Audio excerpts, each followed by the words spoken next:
Not the music you were expecting? Know what you're getting into with your music and your internet. Straight Up Internet is $50 all in, no hidden fees. And like this music, you can even pause it. Straight Up Internet. Know what you're getting into.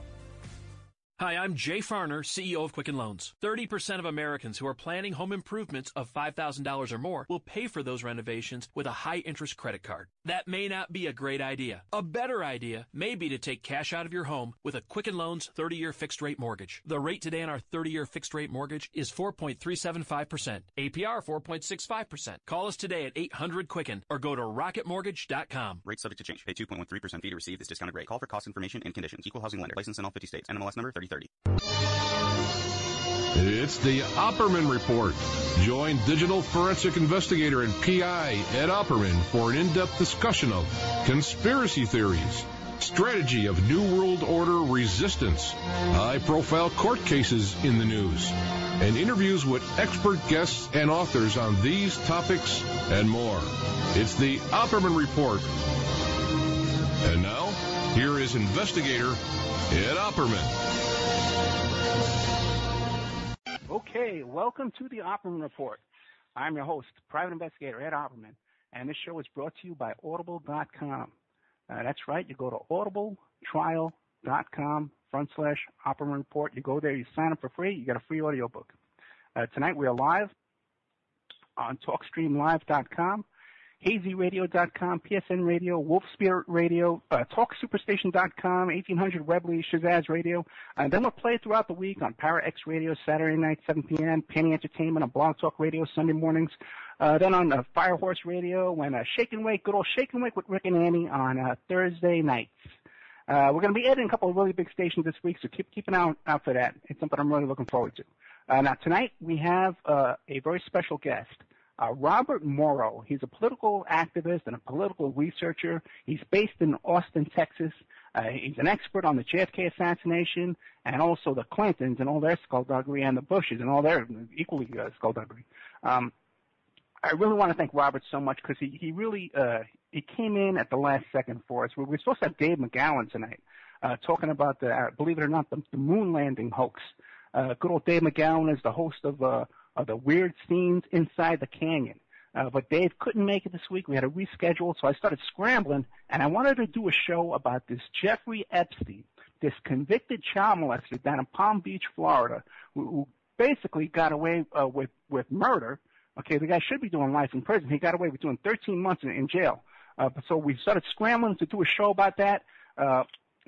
We tried to get the good old Nick Bryant, who's the author of Franklin's Scandal. You guys know we do all these shows about the Franklin cover-up, about Larry King, with that whole thing down there, with the Boys Town and stuff. We had Jim Rothstein on about that. We just had good old David Schroeder on about that recently. So, but Nick Bryant, the author of Franklin's Scandal, could not make it tonight. So, but we went right back. We begged Robert Morrow to come on. We went back to him, and he did. He was nice enough to come on at the last second for us. Robert, are you there? Glad to be here, Ed. Dude, thank you so much. Why don't you tell us about yourself and about your background, the work you've done in the past, and let's get right into this thing about this pedophile, Jeffrey, this convicted sex offender, Jeffrey Epstein, and his pals. Well, very briefly on me, I'm a political researcher and political activist based here in Austin, Texas. My expertise, as you point out, is the JFK assassination. I do a lot of research into suppressed political truth topics that the elites have covered up. And the Jeffrey Epstein case, which started coming out in the year 2006, is a prime example of this. Well, give us an idea. Tell us about what exactly happened. How did it start? Okay, for folks who don't know, there is a billionaire down in Florida, but he's from New York, named Jeffrey Epstein. He's one of the most prolific pedophiles and child sex traffickers in modern American history. And what makes him unique besides that is that he was pandering underage girls to have sex with his VIP friends. And so he told one of his sex slaves, a girl named Virginia Roberts, she's no longer a girl anymore, she's a woman of 31 with 3 children now, But she was recruited to be a part of this ring, when she was 15 years old, and she did not know what she was doing. She was told she's working at a country club in Palm Beach, Florida. A lady named Ghislaine Maxwell approached her and said, "Hey, I've got a rich guy who likes to get massages. Come with us. We'll pay you a bunch of money." She didn't mention that it was all about sex and molesting young girls, but just, rub a rich guy on the back for an hour, you get a couple $100. So Ghislaine Maxwell recruited a 15-year-old Virginia Roberts to go to see Jeffrey Epstein. So she gets there, and, it's a huge mansion in Palm Beach, probably worth $10 million now. And it turns into a sexual massage. They get her naked, and they have sex with her, and then they say, "Hey, you're going to be a part of our team now." Well, Virginia Roberts got sucked in when she was 15 years old to be a pedophilic sex slave for Jeffrey Epstein, who told her that he'd had sex with or molested 1,000 girls, many of them from overseas, Europe, maybe South America. And it all came to a head when another girl told her parents that this guy named Jeffrey Epstein had molested her in 2005. And she went to the Palm Beach police and said, that her parents did, and said, "I think we got a pervert on our hands." And so they started investigating Epstein for a year. A very careful case, going through his garbage, interviewing 5 other child sex victims of Epstein, 2 other material witnesses, carefully documenting and building a case. So you think, okay, they're going to charge this guy with, underage child sex and throw him in jail, right? Well, the police gave their information to a local district attorney. They call him a state's attorney down there in Florida, named Barry Krischer. And Barry Krischer is either the most incompetent, state's attorney of Florida or the most corrupt one ever, because he did not indict Jeffrey Epstein. He intentionally called for a grand jury, which is very rare down in Florida, only used for capital cases. So they had a grand jury examine the case behind the privacy of it. That's the key thing. The prosecutor wanted to have privacy so he could intentionally tank the case in private behind the wall of a grand jury. And he came back with one indictment of Epstein for soliciting a prostitute. Nothing about molesting a 14-year-old girl, nothing about running a child sex slave ring, nothing about a pedophilic provider, none of that. And then so at that point, the local police who had been investigating this case, the police chief, Michael Ryder, and his detective, they were outraged. And they knew the fix was in, that a really rich guy was being allowed to molest girls and not being charged for it, no matter the fact that they had a year-long investigation, an airtight case, fully documented. You can even Google the case they had. If you Google the Jeffrey Epstein probable cause affidavit, Jeffrey Epstein probable cause affidavit from 2006. Yeah, it's on the smokinggun.com. You can find it on there. You can find it on there. You can find it on my website, too. Oh, great. What's the website? 1984 Arkansas MotherTheYear.com. It's about Hillary and Bill. Just Google Jeffrey Epstein probable causes affidavit. It goes into detail. So at this point, the local police are being screwed by the local prosecutor who they believe is corrupt, and they're correct on that. Corrupt? How? Was it money? Was it threats that got to this guy? I don't know. So they go to the federal government, and they say, look, federal government, we need you to investigate Jeffrey Epstein. This guy is a big league pedophile, not 1 or 2 or 3 or 4 girls, but dozens or hundreds. The federal government, the FBI, come in and conduct a real investigation with lots of FBI agents, and they find 40 other girls who've been molested, sexually abused by Jeffrey Epstein, who would target girls ages 11, 12, 13, 14, 15, 16. If you got to be 17 years old around Epstein, you were almost considered too old, and they would joke about that. So he really was a A1 pedophile. So federal government comes in, and the Miami prosecutors start being investigated by Epstein's lawyers, and they start getting intimidated. And what they do. And wait a second. You're saying that the prosecutors were being investigated and intimidated by the defense team. Yeah, yes, that is correct, because they wanted to make it personal. In other words, if you're a prosecutor prosecuting this billionaire with all his VIP friends, we're going to get busy in your life. We're going to follow you. We're going to investigate you. We're going to put private detectives on you. We're going to find dirt on any family members you might have. And that's what they did to them. And they had also been following and investigating Palm Beach Police Chief Michael Ryder and his top detective who were investigating Jeffrey Epstein. And it was working so far. And so those Miami prosecutors, I think one was like Anne-Marie Villafana, another guy's name, I believe his name was Costa.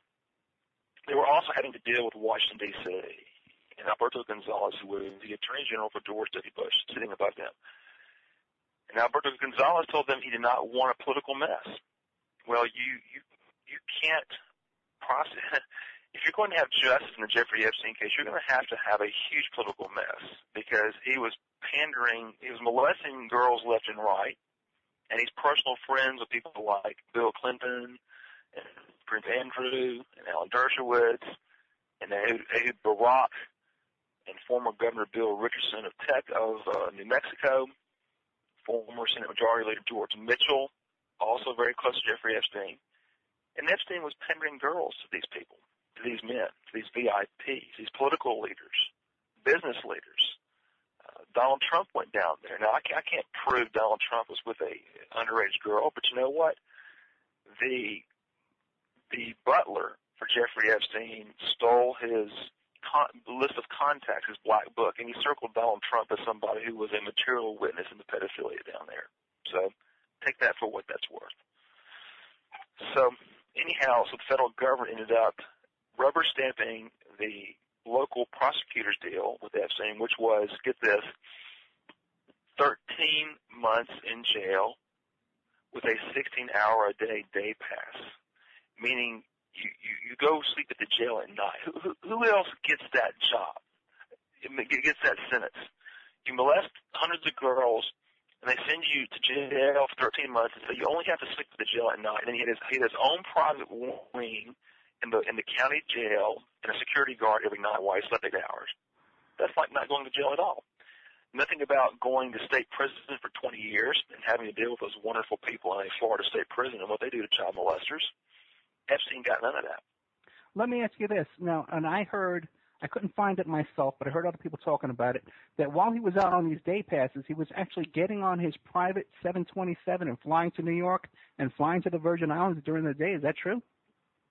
Yes, that's true. Okay. No other murderer, rapist, child molester in the world gets that kind of treatment. None. Right. Yeah, absolutely not. But we have to understand why he got that treatment. The reason the government covered it up, and the reason it was Alberto Gonzalez telling them to do this, and to be honest with you, I can't prove this, but it had to have been President George W. Bush telling Alberto Gonzalez to tell the Miami prosecutors to tank the case, because this case was that big. The pedophiles were that powerful. So let's go over who Jeffrey Epstein's most important VIP pedophile friends were. Okay? One would be Bill Clinton, who's very close to the Bush family. The Bush family has pretty much adopted Bill Clinton, a long-time rapist, pervert, serial sexual predator, CIA drug smuggler from the 1980s. So he's got a lot in common with the Bushes. So they consider him family. So that's one point of pressure that could apply, meaning Bill Clinton calling up George Bush saying, I need your help on this. Another point would have been a guy named Les Wexner. Right. I'll spell it for you folks out there. It's W-E-X-N-E-R. Les Wexner, who owns the store Victoria's Secrets, the Limited, and a retailing empire. He's worth $4.5 billion. Les Wexner made Jeffrey Epstein the billionaire that he was. Jeffrey Epstein was a much younger guy in the 1980s, 1985. He was pretty smart financially. He helped Les Wexner manage his money and build his empire, and Les Wexner helped make him a billionaire. They were so close, according to Epstein, that it was like they had one brain together. Right. So people who closely follow this case think that Les Wexner and Jeffrey Epstein were homosexual lovers. Really? Really? Whoa. Yeah, because whenever they would go to parties together, they would act like a couple. You ever been to a party? You ever seen two gay guys together? They kind of look like a man and a woman together. You know, they kind of cling to each other, kind of finish each other's sentences, kind of follow each other around, kind of look gay together. Really? I've never been to those kind of parties, my friend. Well, I haven't either. But you've been out in public, you've been to a bar, you've been to a club, you've kind of seen that going on. I owned a well, nightclub, yeah. They would act gay together. They would act gay together. Really? And so that it's very important to understand this, that Jeffrey Epstein is incredibly close and probably sexually close to a major Republican donor named Les Wexner, who's worth $4.5 billion, who gave $60 million to Ohio State University, who gives millions to Republican presidential candidates like Mitt Romney, like the Bush family. Les Wexner is a very big donor to the Bush family. Now, do you think that, because with the townhouse in Manhattan, because Wexler owned it first, and it's under a Wexler trust to this and he day. gave it to Epstein. So now some people say he gave it to him for free. Some people say he paid $20 million. What you think he gave it to him? Whether it was through compensation for doing work for him, or because of a lot of great gay sex, or because he liked him. I don't know, but somehow he put Jeffrey Epstein in that mansion. Yeah. Okay? Which some people say is the most expensive personal piece of property in the whole state of New York. It may be. It's the biggest in New York City. How about that? How big is New York City? How many millions and millions live there? It's the biggest personal residence in New York City. It used to be a former school. It's like 7 stories high, that's a guess.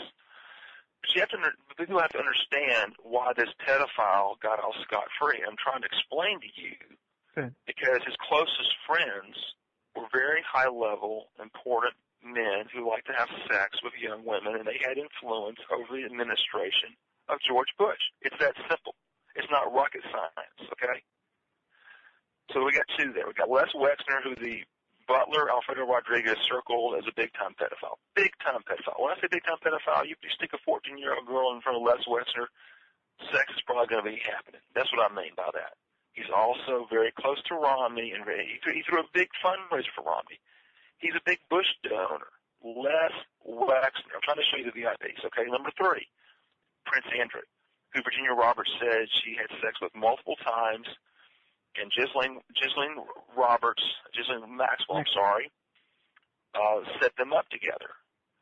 So that's 3 VIPs. And remember, in the year 2000s, the Bush administration did not have many foreign policy allies. They only had 2 they could count on, really: United Kingdom and Israel. Which brings us to our 4th VIP pedophile, Ehud Barak, the former Prime Minister of Israel. His name also circled by Alfredo Rodriguez in the book. Alfredo Rodriguez was the house manager, the butler at Jeffrey Epstein's Palm Beach location. Epstein had 5 places, okay? He had New Mexico, huge house out there. He had a huge house in New York City, probably the biggest in New York State. He had Palm Beach, a $10 million home.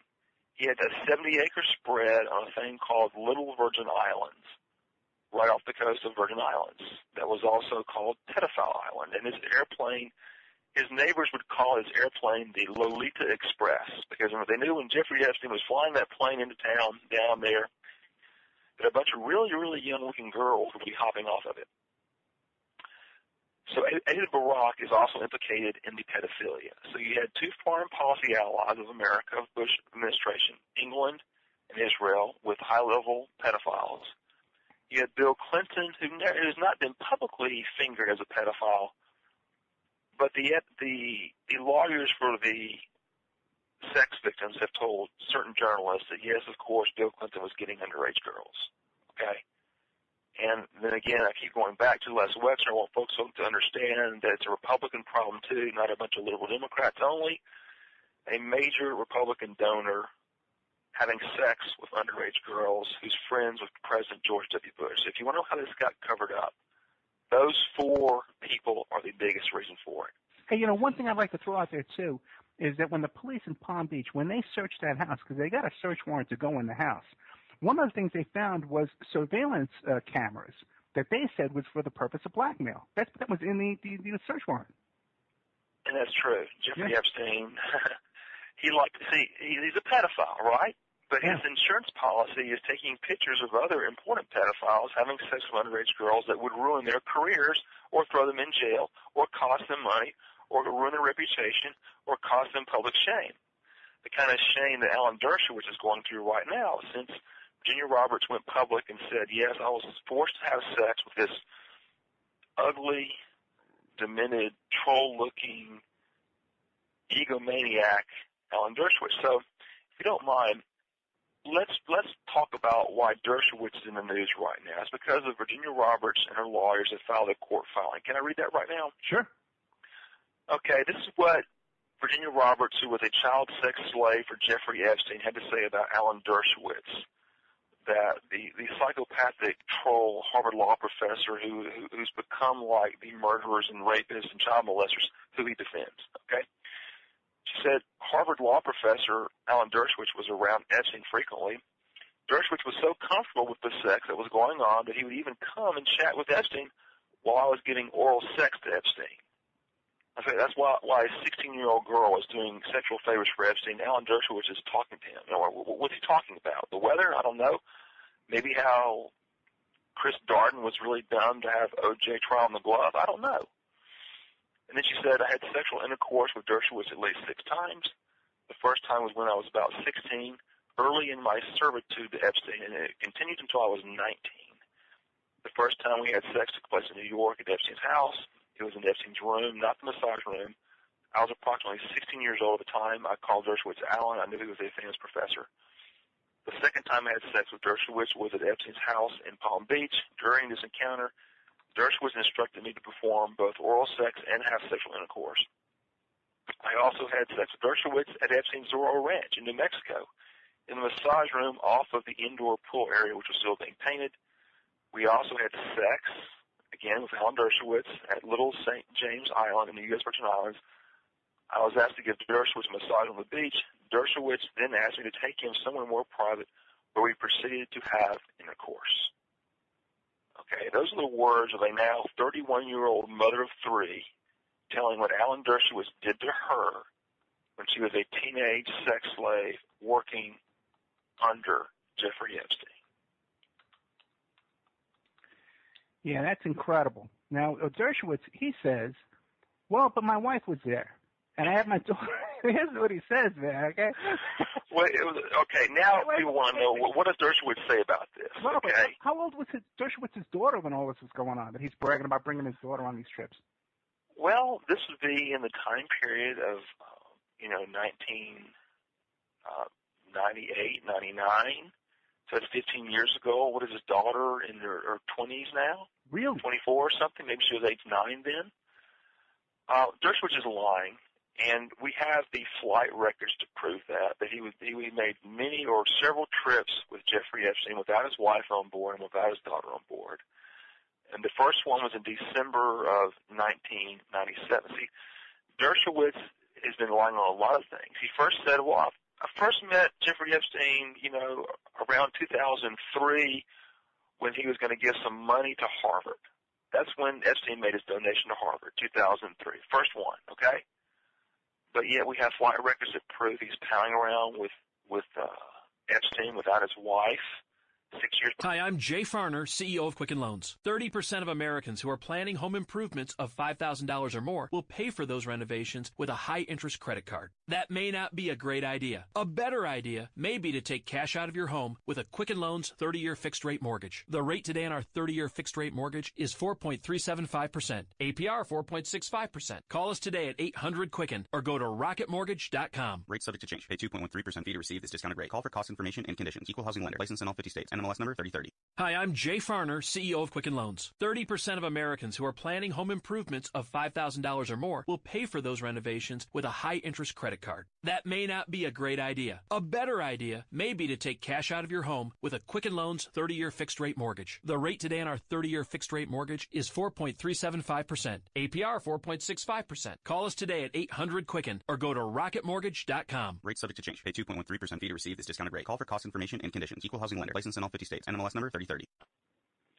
He also said that, I've only been, it's been professional relationship only with Jeffrey Epstein. And that's baloney, because we have a Vanity Fair article where Dershowitz is gushing about how he likes to be friends with Epstein. He'd even be friends with him if he went bankrupt.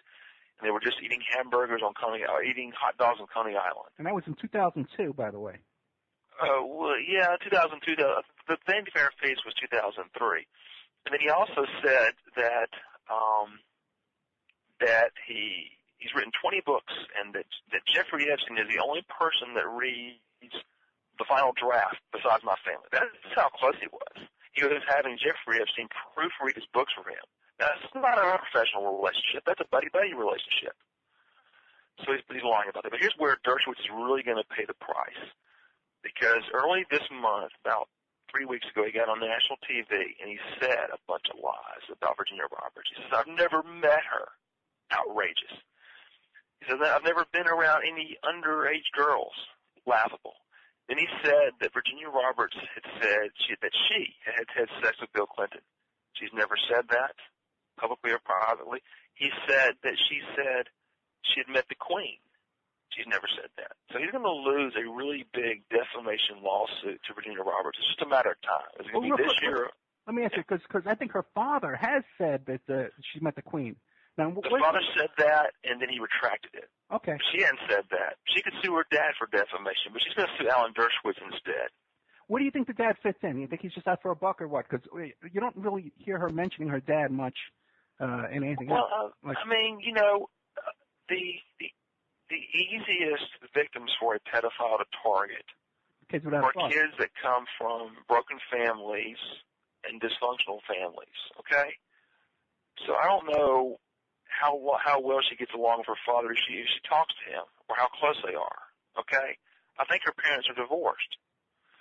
So, yeah, she seems to only talk about her mother and her grandmother, that she was calling them for help and stuff like that. And another thing, too, in that search warrant, as they found in Jeffrey Epstein's desk, is a high school transcript of a kid. So this guy was somehow getting copies of high school transcripts of these kids so he could pick out the ones that were troubled and without fathers and stuff like you said. Well, no, I think he was probably trying to be a pretend mentor figure to them and say, bring me your grades, I'll take a look at them and stuff like that. That's what I would guess. But no, he had a whole team of girls who were out recruiting. These girls were around age 20 who were recruiting underage girls for him. And Alan Dershowitz helped negotiate a non-prosecution agreement for all those pedophile enablers, and also himself, because he is a co-conspirator in pedophilia himself, because he's flying across state lines to go meet underage sex slave prostitutes. Alan Dershowitz is a co-conspirator, and that's why it's so hilarious and why it's so relevant that he was negotiating a non-prosecution agreement. Now, nobody knew about this non-prosecution agreement because the federal government, that would be the Bush administration, sealed it. Okay, in 2007 when they made it, and it took 2 or 3 years for a lawsuit by the local Palm Beach paper to get access to that and prove that Jeffrey Epstein got the same kind of deal with the federal government as he did with the local state attorney, Barry Krischer, the corrupt Barry Krischer. And not only that, there was a non-prosecution agreement where all the other pedophile enablers got off scot-free. Usually when you have a plea bargain, you give somebody a good deal so they will give in all the other criminals, right? Right. This is the exact opposite. Where you have a plea bargain, it was a great deal. You figured he would give up, 50 other people, right? Right. No. They all got non-prosecution agreements. So the whole point of it is this, that the U.S. government was actively engaged in covering up and protecting pedophiles, VIP pedophiles. And they were hardcore about it. So the government's the bad guy. Epstein's the bad guy. His lawyers are the bad guys. The local state's attorney is the bad guy. The federal attorneys down in Miami are the bad guys. And the really bad guys are their bosses in Washington, D.C. that were totally undercutting them and helping them to crack, meaning crack and not go after Epstein hard, not go after the co-conspirators. So, ask me about Ghislaine Maxwell. Yeah. No, I want to ask you first about her father, because I didn't have time. I did some research on Ghislaine, enough to learn how to pronounce her name. But what's the story with her dad? He was a big shot publisher in the UK. So is it Ghislaine or Ghislaine? Ghislaine? I'm copying you. It's Ghislaine. Ghislaine, I'm guessing Maxwell. Her father was Robert Maxwell. Right. He was. There's a book written on him calling the world's biggest Mossad agent. Really? Okay. Whether he was or was not, and he was a billionaire that basically went broke, and I think and Ghislaine thinks this too, somebody threw him off his yacht and killed him in 1991, murdered him. So after he was murdered or died, by accident, probably a murder, okay, she was very vulnerable. And she's a young lady that has a lot of VIP friends, in society because she's the daughter of a billionaire. And Jeffrey Epstein hooked up with her. And it was a mutually beneficial arrangement because he was taking care of her financially, and she was probably having sex with him. And not only that, worst of all, she turned into one of his top pedophilic recruiters, and she was making child pornography. She was recruiting girls like Virginia Roberts, age 15, to come have sex in orgies with Jeffrey Epstein. She was participating in these orgies full bore, okay? Well, she's the one standing in the background when Prince Andrew is there with his arm around the 17-year-old Virginia Roberts, so this girl who's getting raped and molested from 15 years old that we know about. She was setting up Virginia Roberts to be raped and molested. Of course, we're saying, statutorily raped and molested, but it's rape nevertheless. Oh, yeah. And she also went to Bill Clinton's Chelsea Clinton's wedding in July of 2010 at an invitation of her fellow pervert friend Bill Clinton. So Bill Clinton had a really great and close relationship with Ghislaine Maxwell, the pedophile recruiter and the pedophile freak, and Jeffrey Epstein, the world's biggest VIP pedophile of his era. Bill Clinton made 17 trips with him. Jeffrey Epstein had 21 ways to contact Bill Clinton. I've got Bill Clinton's personal cell phone number over here somewhere.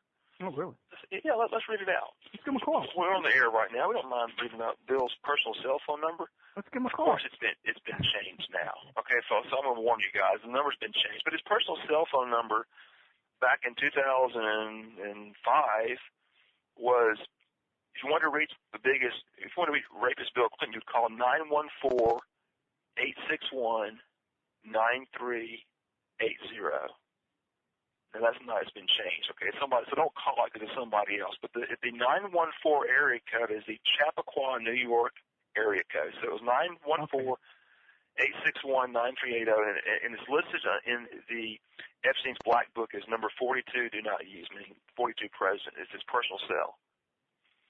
Well, there are 21 other ways to contact him. I'm looking at it right here. He has 4 different phone numbers for Mike Lee. I think it's probably his head Secret Service agent.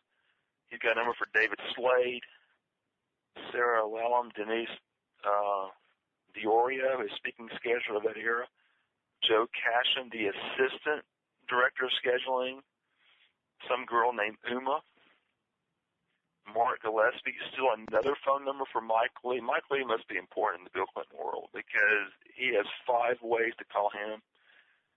Jim Morrison, Henry Richard, Laura Clinton's scheduler, a guy named Doug Band, who was Bill Clinton's top 8 at that time. Another phone number for a friend of Doug Band. This guy collected numbers of how to reach Bill Clinton every possible way. Well, when you got to hook up with your VIP ex-president with a 14-year-old girl from Europe, you got to get him on the phone, right? Let me ask you a question. Now, you read the Vanity Fair article by Vicki Ward. Did you also see that she did some recent interviews? Did you watch those? I don't know if I did. Tell us about them. I'll interview you. I'm sorry, man. Because she's saying that when she talked, because she was saying, who is this Jeffrey Epstein? And because when I met him, this guy had nothing interesting to say. He wasn't that bright. And she was trying to figure out where all his money came from and all that. So and even when you look at his picture, man, he has like a deadpan face. Like what are these fascinating conversations that all these people are supposedly wanting to have with him? And if he has this great ability to exchange ideas with the most brilliant people in the world, why doesn't he have a TV show or a radio show to share with the world? Well, here's what your point is.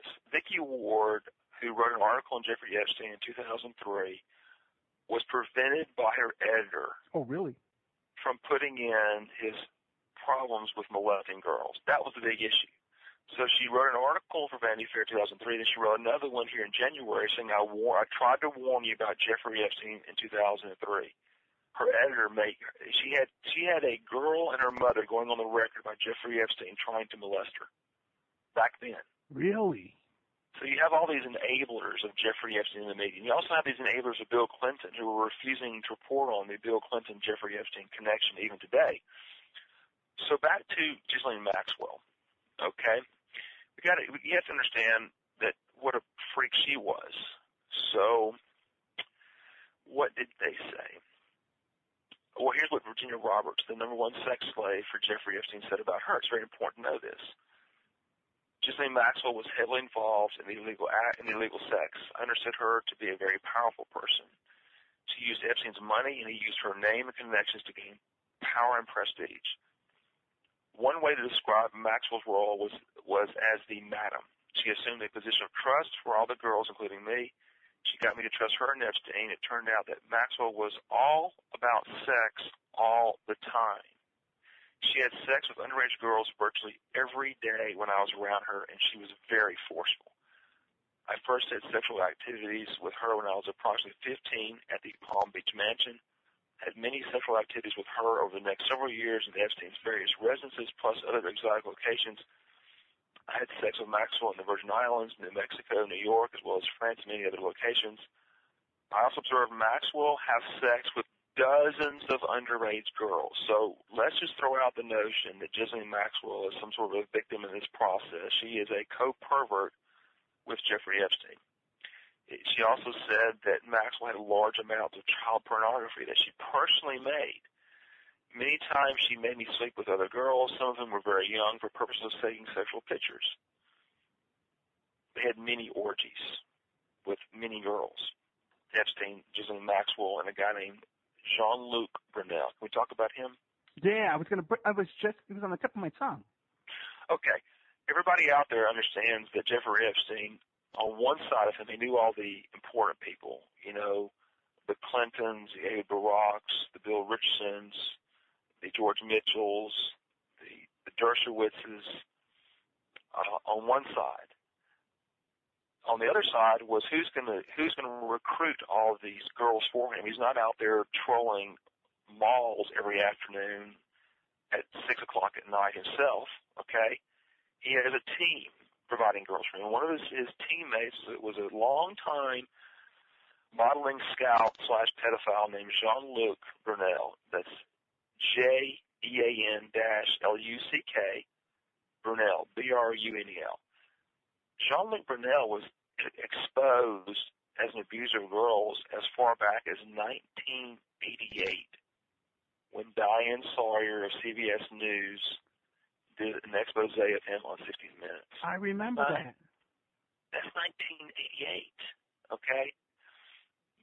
Epstein is just hooking up with Les Wexner in 1985. Somehow he met with Brunel maybe in the 90s or so.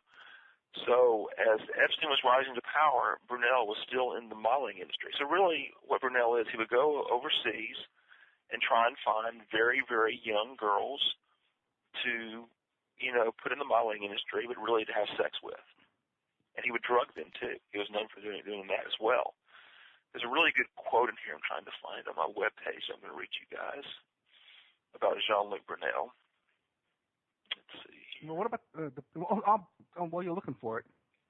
Hey, go ahead. Roberts also said that he had the ability to get passports, U.S. passports, to bring these girls in, and like phony passports. And other people were talking too about Epstein Epstein's ability to get these first-class upgrade stickers. So these guys had some kind of pull. Governmental connection. There you go. You have the government enabling a pedophile ring. You know, that's pretty bad right there. They obviously had government connections to do that. Nobody else gets to give a bunch of passports for their little models, do they? Yeah, right. Yeah, there's no doubt about that. And there was even one thing in the by the way, Donald Trump too. He was interviewed in that Vanity Fair article too, and he was joking around about Epstein's. Well, I get to quote Trump here, okay? Go ahead. And then I'll get to Brunel. So this is what New York Magazine talked to Trump in, I think, the early 2000s. He says, if you talk to Trump, a different Epstein emerges. He says, quote, I've known Jeff for 15 years. Terrific guy, Trump booms from a speakerphone. He's a lot of fun to be with. It is even said that he likes beautiful women as much as I do, and many of them are on the younger side. No doubt about it, Jeffrey enjoys his social life. Yeah. Trump's name is circled by the butler as somebody who would be a material witness in the pedophilia. Either he was a pedophile himself or he would have witnessed it. Okay. So sorry about that, Donald Trump. You've been exposed. Now, Virginia Roberts said that I didn't have sex with Donald Trump, and neither did the other girls. Well, that's the girls she knew about, right? Epstein has 5 locations. He's not always there all the time. Okay, Jean-Luc Brunel, to show you what a sick freak this guy is. Remember, he's very close to Epstein. He visited him 67 times when Epstein was in jail. Really? Yes. So he is, we're talking, it's basically Jean-Luc Brunel and Jeffrey Epstein sitting in each other's lap with a 15-year-old girl on the other knee. That's how close they were. And Virginia Roberts said that Jean-Luc Brunel was heavily and deeply involved in the orgies with underage girls. So this comes from Michael Gross's book, 1995, called The Model. He says Jean-Luc is considered a danger, says Jerome Bonnevier. Owning Karen's at the modeling agency was a dream for a playboy. His problem is that he knows exactly what girls in trouble are looking for. He's always been on the edge of the system.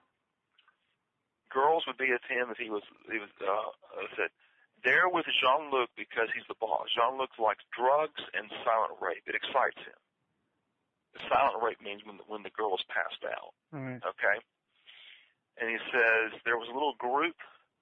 I really despise Jean-Luc as a human being for the way he's cheapened the business, says John Casablancas. There is no justice. This is a guy who should be behind bars. There was a little group, Jean-Luc, Patrick Gilles, and Barsano. They were very well known in Paris for running the clubs. They would invite girls and put drugs in their drinks. Everybody knew they were creeps. That's one of the closest friends of Jeffrey Epstein. What about this story? There was a blurb in the New York Post that Epstein was giving 3 12-year-old girls as a gift for his birthday. That's one of the rumors. I think that probably comes from Virginia Roberts. So there you go. 3 12-year-olds. We're not talking, 18-year-old girls or even 17, okay, But the age of consent in Florida is 18. In New York is 17. In the Virgin Islands is 18. So they were breaking the law everywhere with having sex with underage girls. So,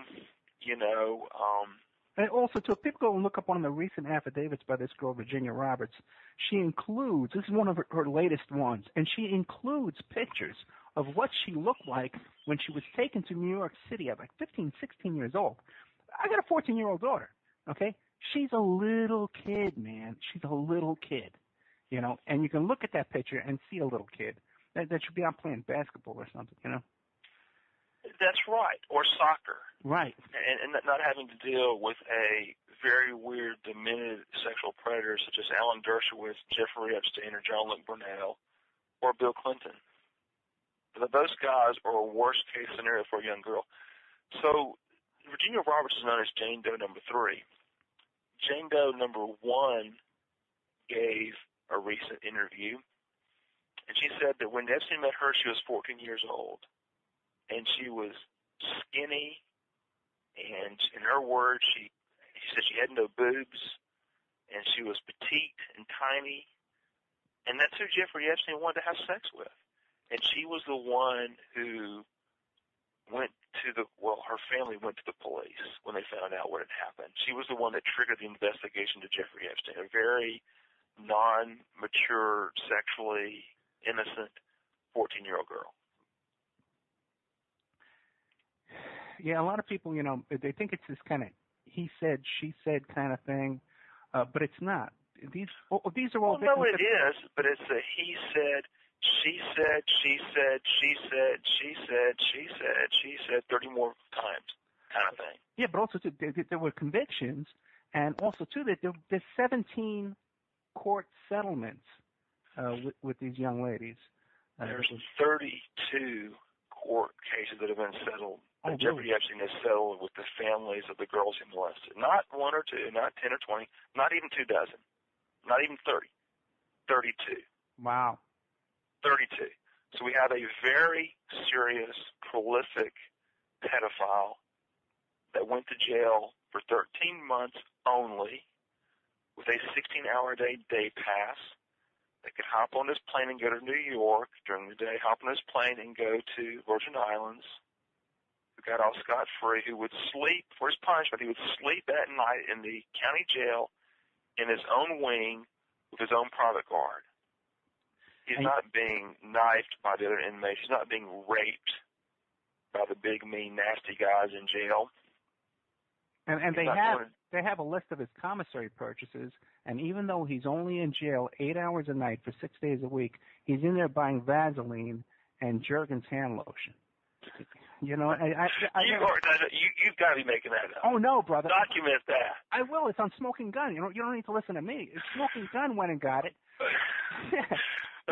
You'd think that was a joke, right? I know. Well, did he also buy a blow-up doll too, no, and maybe a vibrator? But Robert, just think, man. You and me both know. He's buying Vaseline and Jergens lotion. Yes, and other stuff too that he wasn't using, like Spam. He's in there for 8 hours. He's not eating Spam. He's not that hungry.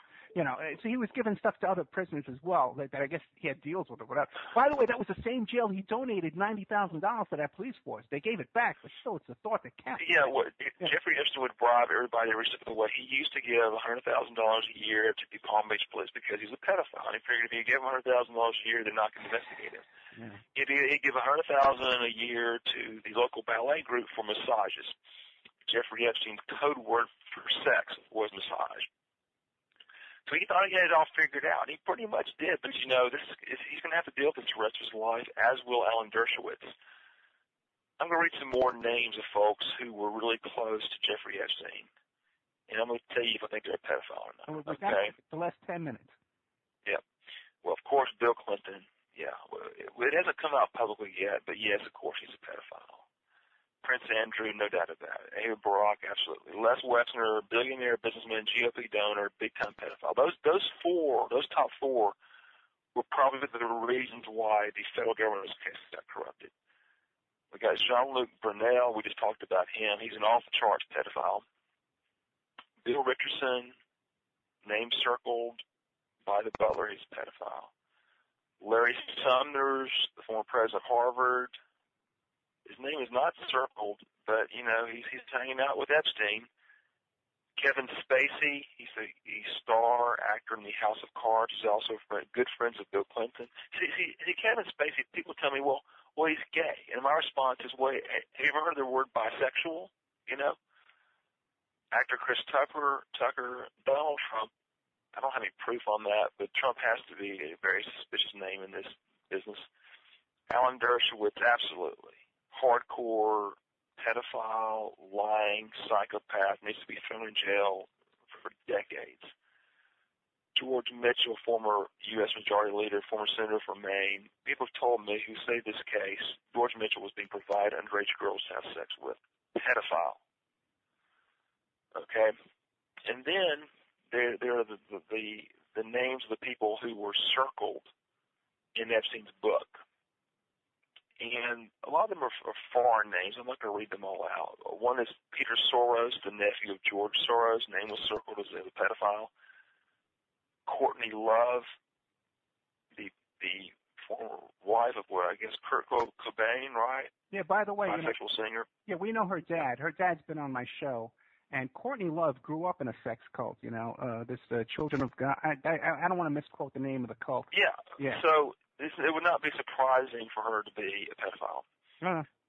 Then also Ghislaine Maxwell, and there's some other foreign names. Alberto Pinto, his name was circled. He's a high-end French interior designer.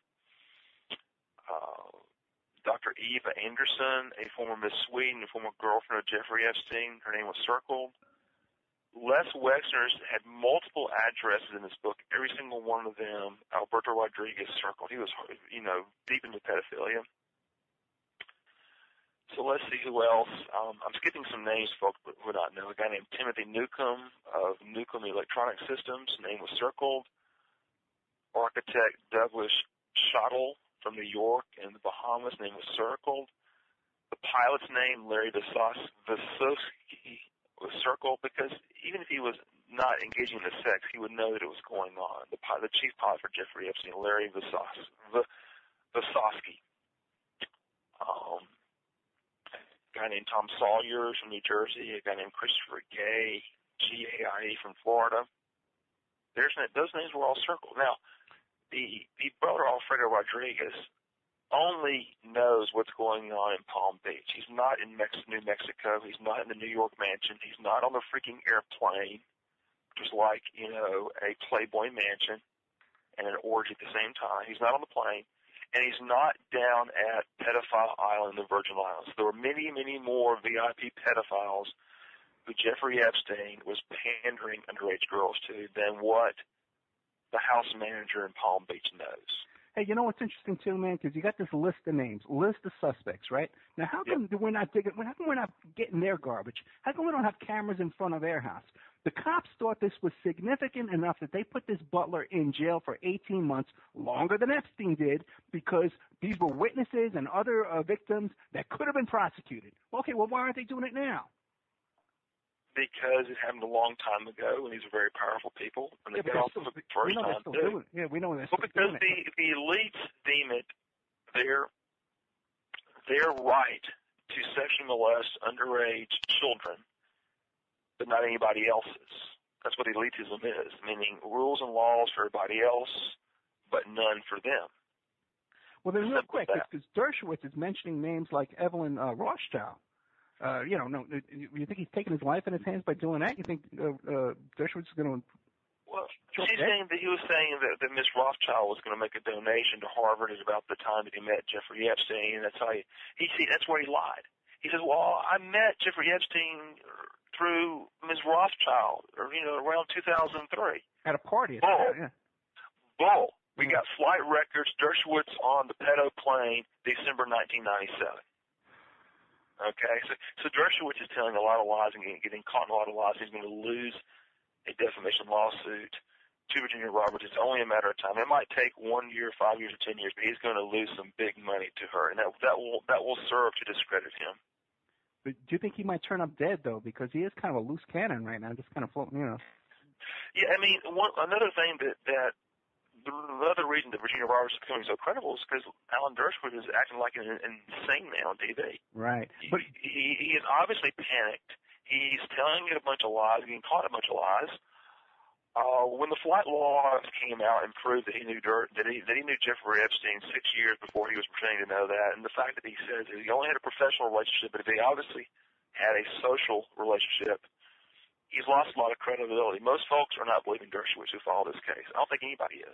Yeah, but when he's interviewed, the host always says, "Well, I know you didn't do anything. Oh, I've known you a long time." They're giving him, Well, the media are personal friends of the pedophiles, like Alan Dershowitz and Bill Clinton. I'm very serious about this. The people that own the media, the people at NBC, who put Alan Dershowitz on, but they don't put Nick Bryan on, they don't put me on. Yeah. Okay. They are covering for the remains of a pedophile ring. It's that simple. It's not hard to understand. They're personal friends with the pedophiles. They may be pedophiles themselves, but they're personal friends with them. Anybody who lets Dershowitz talk on and on and on and on TV and does not put the Daily Beast Konita Sarnoff on or put Gawker's Nick Bryan on is really doing PR work for VIP pedophiles. That's my opinion. No, but you're not, because you had me on for an hour. No, yeah, and I totally agree with you, man. When you see Nancy Grace, and we know people that know Nancy Grace. We have them on our show here, and you would think that she would stand up to Dershowitz, but no, they're afraid of him, man.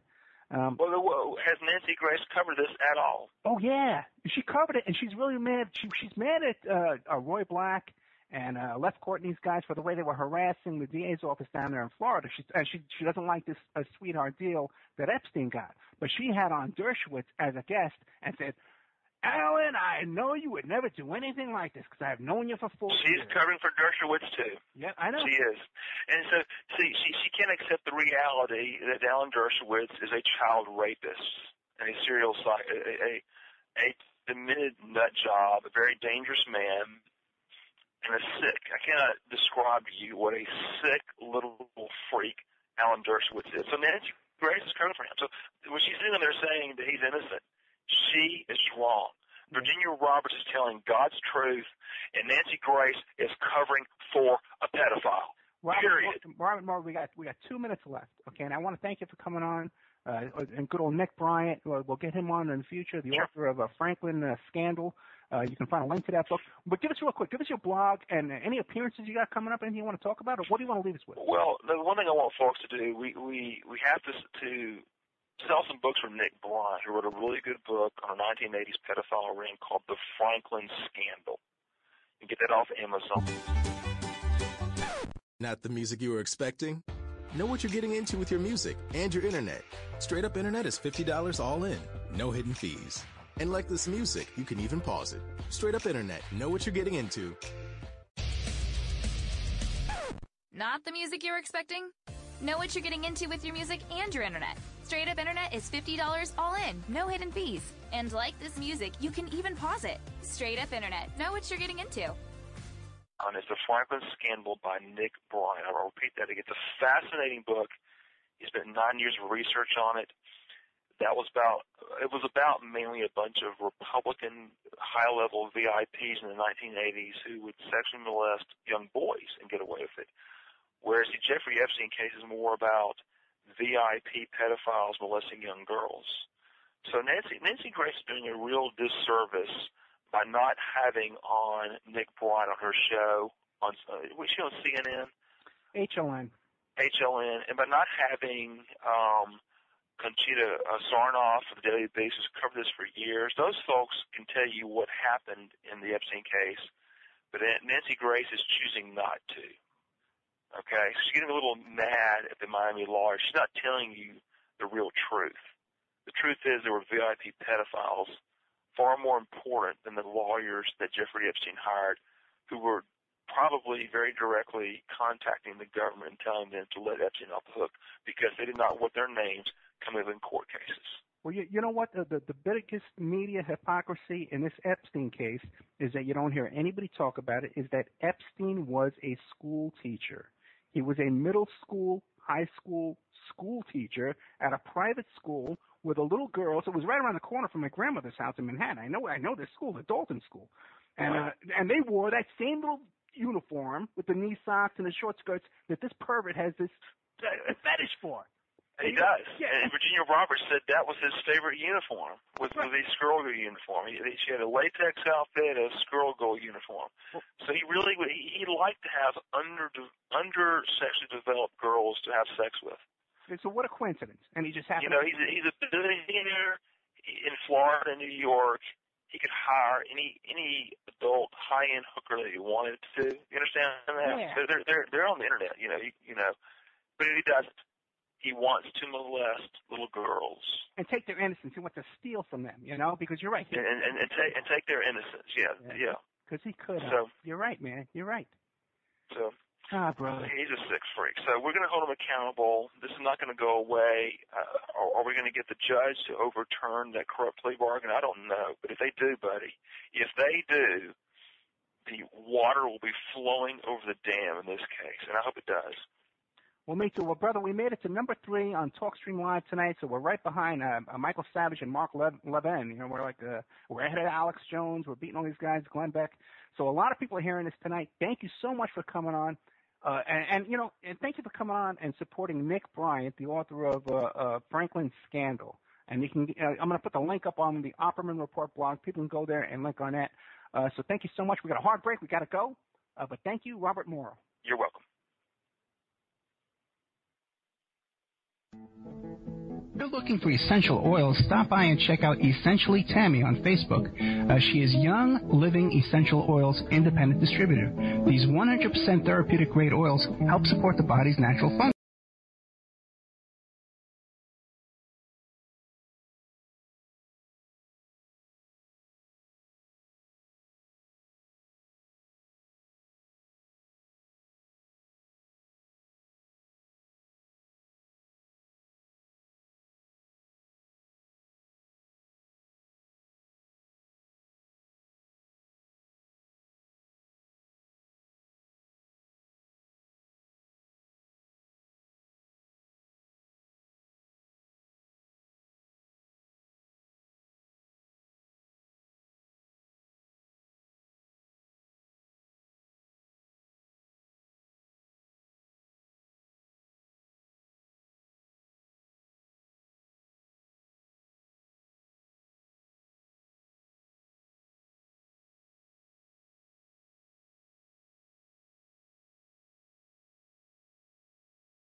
So we can trace it back to online dating websites and dating services.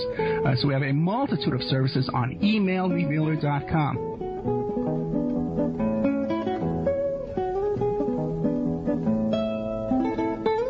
Hey, don't forget the New World Mexican Women.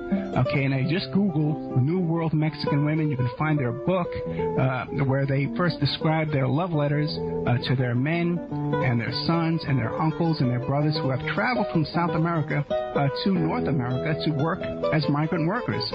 But the women down in this town there in Guerrero, Mexico, they want their men to come back. So they've written these beautiful love letters, and they've put them all in this beautiful coffee table book. First, the letters are written in Spanish, handwritten. You can see pictures of the people writing the books. And then it comes on after that, and it's typewritten in English. And then also, too, the second half of the book is teaching you how to make authentic Mexican jewelry from these New World Mexican women. You can find their book on Lulu.com. It's only $19, or you can download the digital edition for free. That's New World Mexican Women, and it's a two-part book where first part is the love letters, and the second part is the making the handmade jewelry, the authentic Mexican jewelry. But you can also contact them, too, as well, if you want to get a deal on wholesale jewelry from Mexico from these women. Welcome back to the Opperman Report.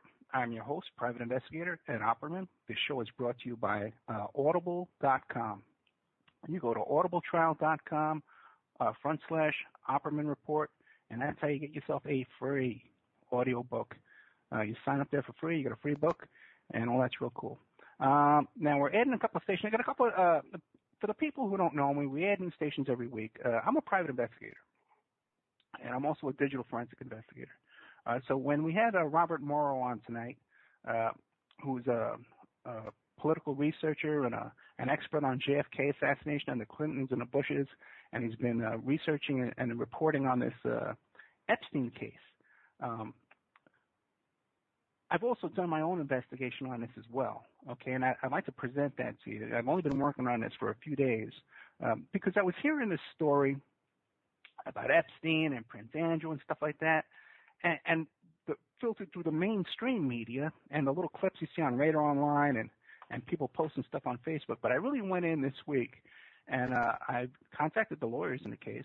I contacted some other reporters in the case.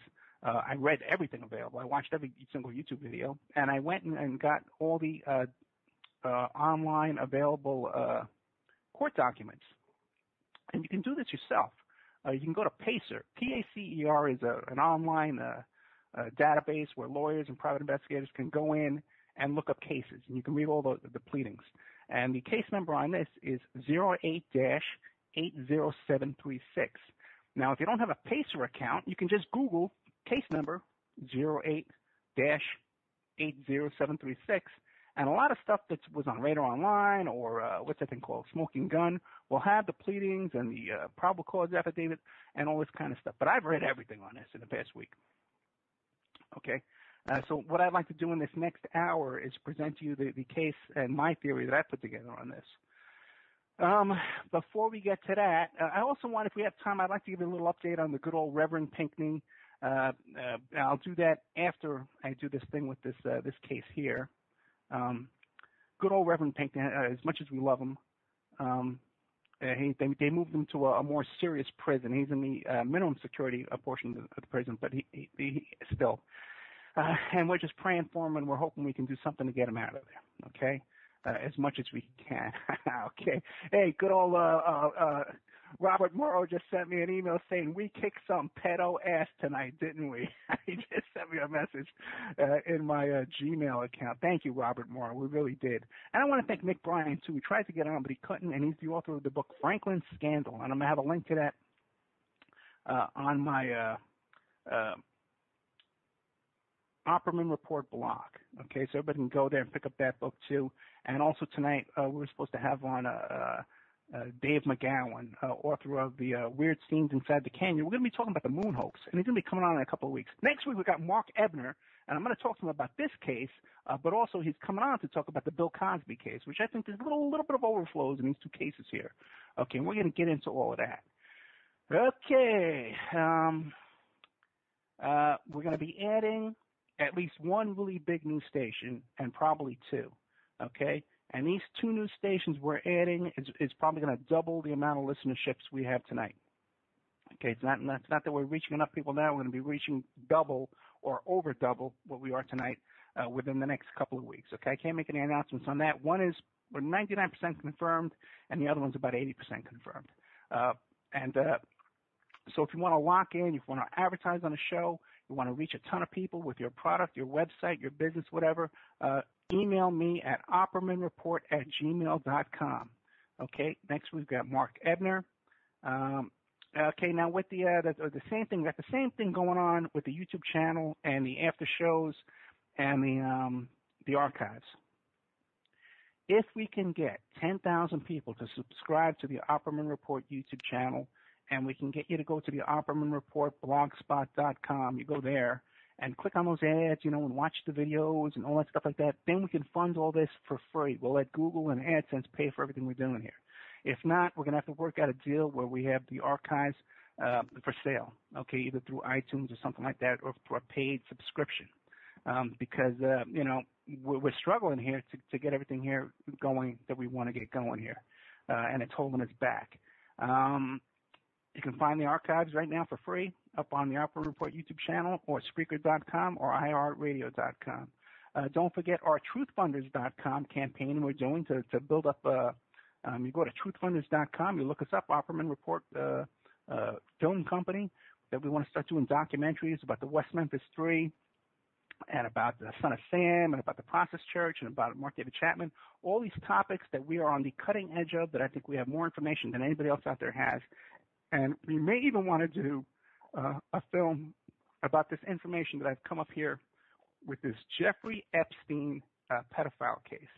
Now, what I'd like to get into is this, okay, is that this story has been completely misreported in the mainstream media, okay? This current Florida lawsuit, okay, is by an admitted victim of sexual abuse by Epstein. There's no doubt about the fact that Virginia Roberts was a victim of abuse by Jeffrey Epstein. That's 100% fact. Epstein confessed. He pled guilty to that. There's no doubt about that. It's not a lawsuit to get money. It's not a lawsuit to get money from Epstein. It's not a lawsuit to get money from the government. This is a lawsuit against the federal government for their violations of the Victims' Rights Act, okay, in agreeing to that 2008 plea deal that was done in secret. Virginia Roberts and these other victims, they want that unsealed so the public can see it, and they want this overturned, that secret plea deal that only got him 13 months in a cushy jail cell, so that he will be prosecuted. Now, the attorneys who are handling this case, these are not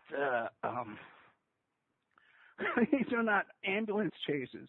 One is this guy Casal is a former federal judge. This other guy, Brad, I think it's Brad Edwards, is a very prominent Florida attorney, okay, with big practices, and they're doing this pro bono, okay? So whatever's going on there, we need to keep an eye on this, because I really think that we could get some traction in this case and expose some people, okay? And so I'm going to be doing a lot of shows on this case and bringing on a lot of more guests on this topic, okay?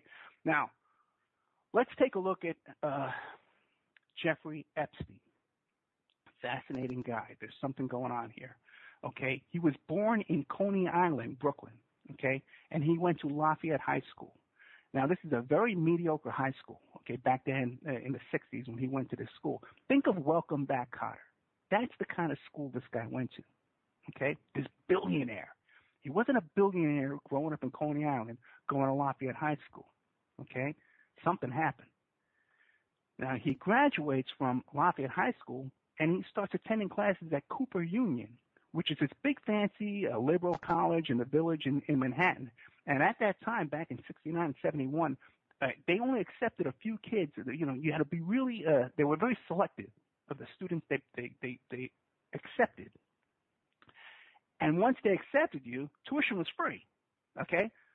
So how do you get in there? Okay.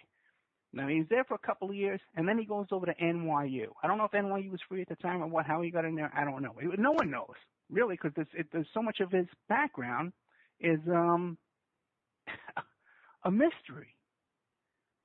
Now, he leaves NYU without a degree. This is on his own Wikipedia, his own biography, right? He leaves in like around 72, 73, and he goes to teach calculus at the Dalton School.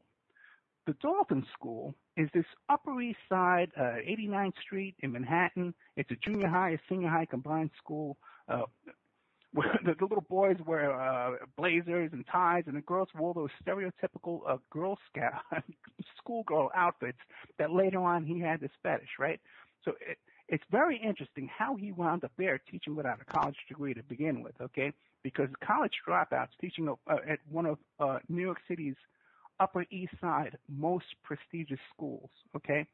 Very mysterious to me.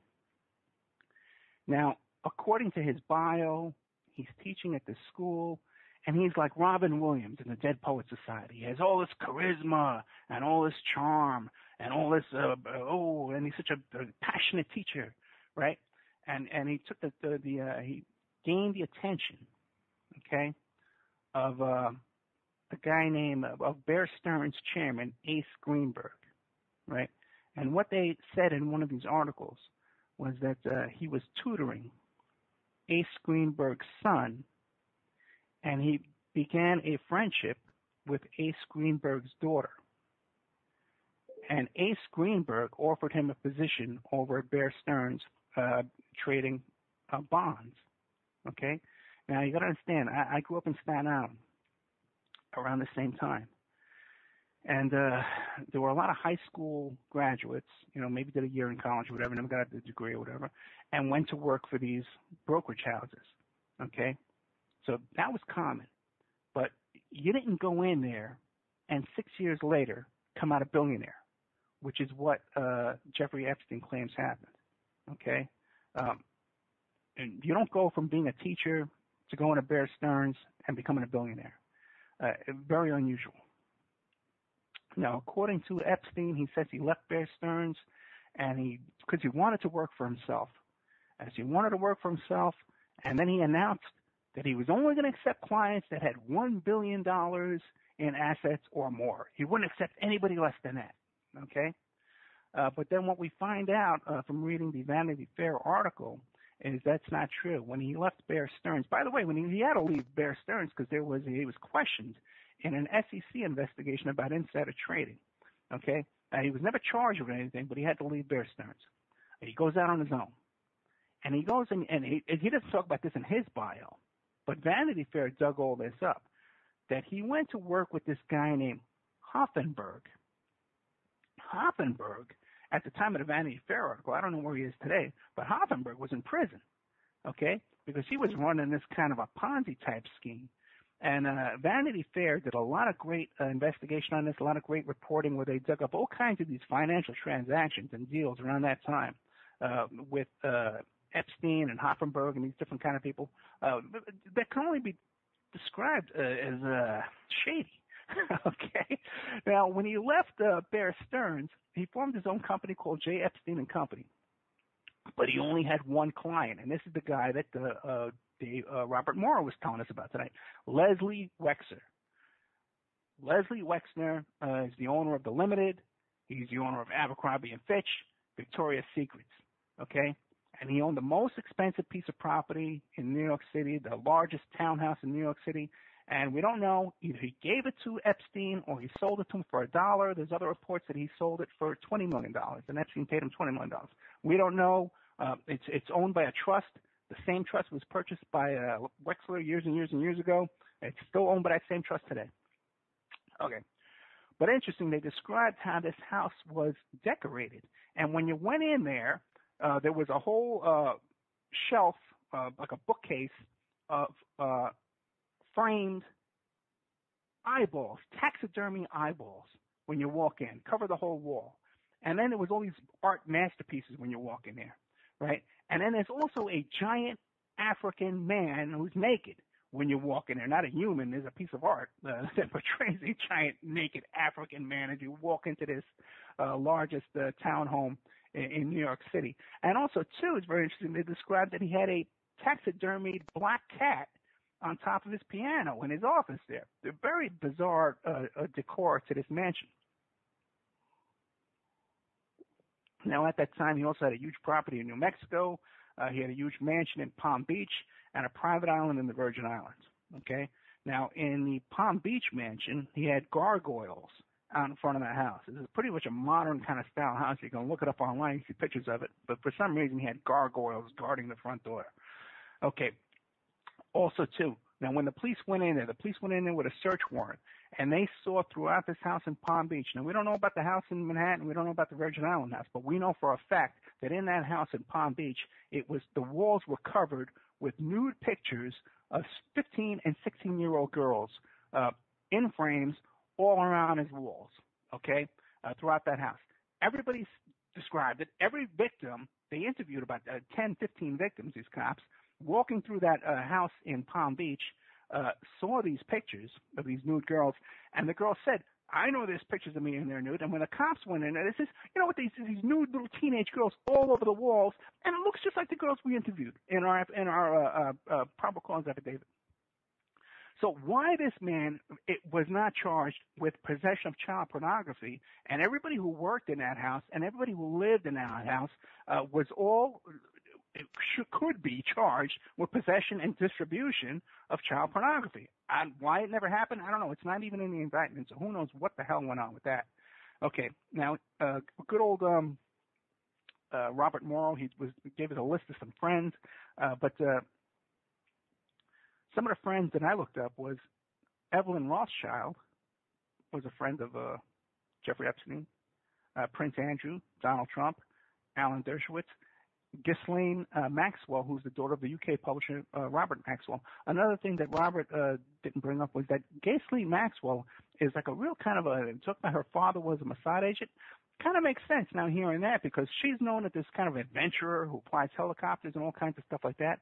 Now, there was a quote in the 2003 Vanity Fair article about Ghislaine Maxwell, okay, where it describes that Epstein is known about town as a man who loves women. Lots of them. Hi, I'm Jay Farner, CEO of Quicken Loans. 30% of Americans who are planning home improvements of $5,000 or more will pay for those renovations with a high-interest credit card. That may not be a great idea. A better idea may be to take cash out of your home with a Quicken Loans 30-year fixed-rate mortgage. The rate today on our 30-year fixed-rate mortgage is 4.375%. APR 4.65%. Call us today at 800-QUICKEN or go to rocketmortgage.com. Rate subject to change. Pay 2.13% fee to receive this discounted rate. Call for cost information and conditions. Equal housing lender. License in all 50 states. NMLS number 3030. Hi, I'm Jay Farner, CEO of Quicken Loans. 30% of Americans who are planning home improvements of $5,000 or more will pay for those renovations with a high-interest credit card. That may not be a great idea. A better idea may be to take cash out of your home with a Quicken Loans 30-year fixed-rate mortgage. The rate today on our 30-year fixed-rate mortgage is 4.375%. APR 4.65%. Call us today at 800-QUICKEN or go to rocketmortgage.com. Rate subject to change. Pay 2.13% fee to receive this discounted rate. Call for cost information and conditions. Equal housing lender. License in all 50 states. NMLS number 3030.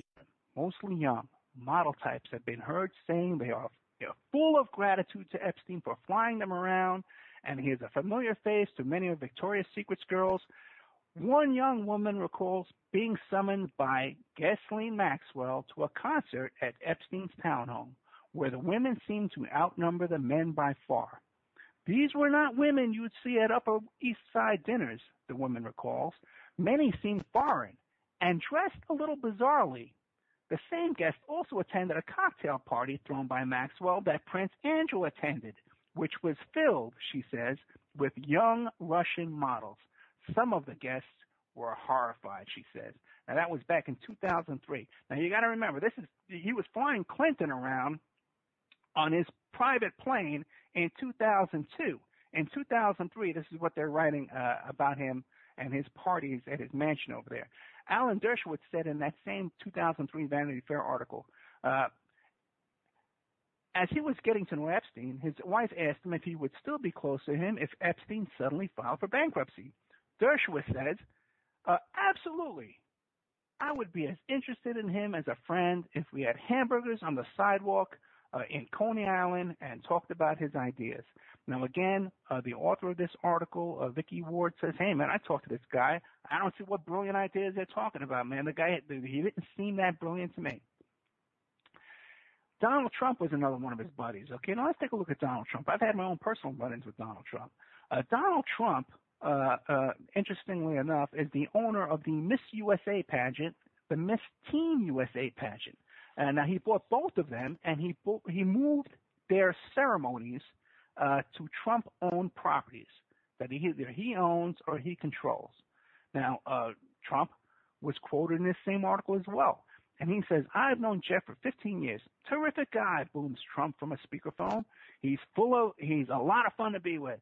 It's even said that he likes beautiful women as much as I do, and many of them on the younger side. No doubt about it. Jeffrey enjoys his social life. Where did Prince Andrew and Epstein hang around? On vacations at Mar-a-Lago in Palm Beach, the Trump resort. Okay. By the way, okay, it gets even more interesting. Who else was reported to be living down there at Mar-a-Lago on the run, on the hideout, was Adnan Khashoggi. You guys know I talk about Adnan Khashoggi a lot. He's involved in just about everything. But he also has those same kind of allegations, Adnan Khashoggi, about using prostitutes and escorts and blackmail and all that kind of stuff like that. Oh, by the way, Epstein himself, okay, describes himself in his 2003 Vanity Fair article that he's an enthusiastic member of the Trilateral Commission and the Council on Foreign Relations. Okay, now let's get into real quick. We had a good old Robert Morrow describe the 2005 case, and what happened was this woman She contacts the local Palm Beach police because her 14-year-old daughter had been to Epstein's mansion and was paid $300 for stripping and giving him a massage, and then he started molesting her. Okay, there was an 11-month undercover investigation. Okay, followed by a search of his home. Now,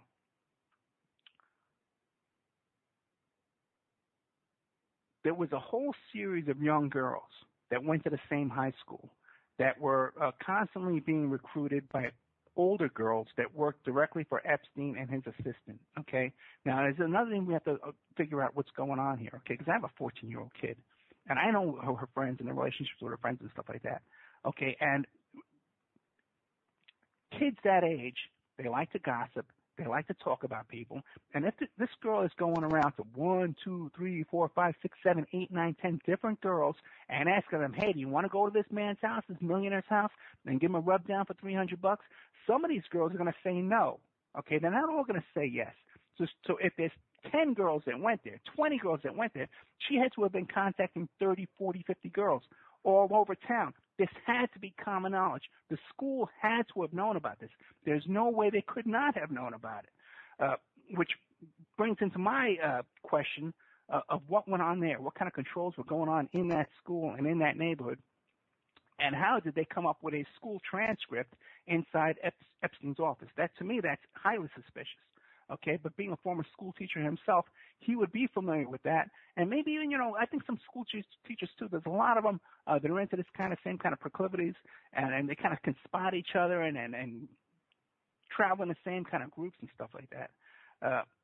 So now when the cops went there and finally searched the home, throughout the house, they found all kinds of naked pictures of these teenage girls, but they also found concealed cameras. Okay, for the purpose that they described in their probable cause affidavit as being there for the purpose of blackmail. Okay. Now, another thing that they found while they were in there was his Amazon.com account.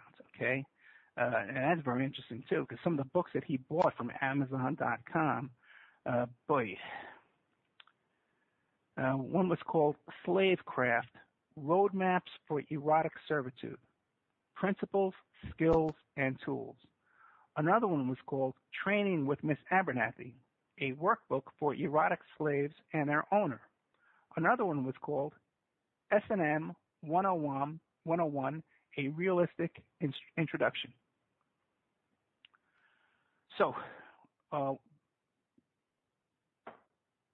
when you hear people in mainstream media or even alternative media hosts saying to you, oh, well, it's he said, she said.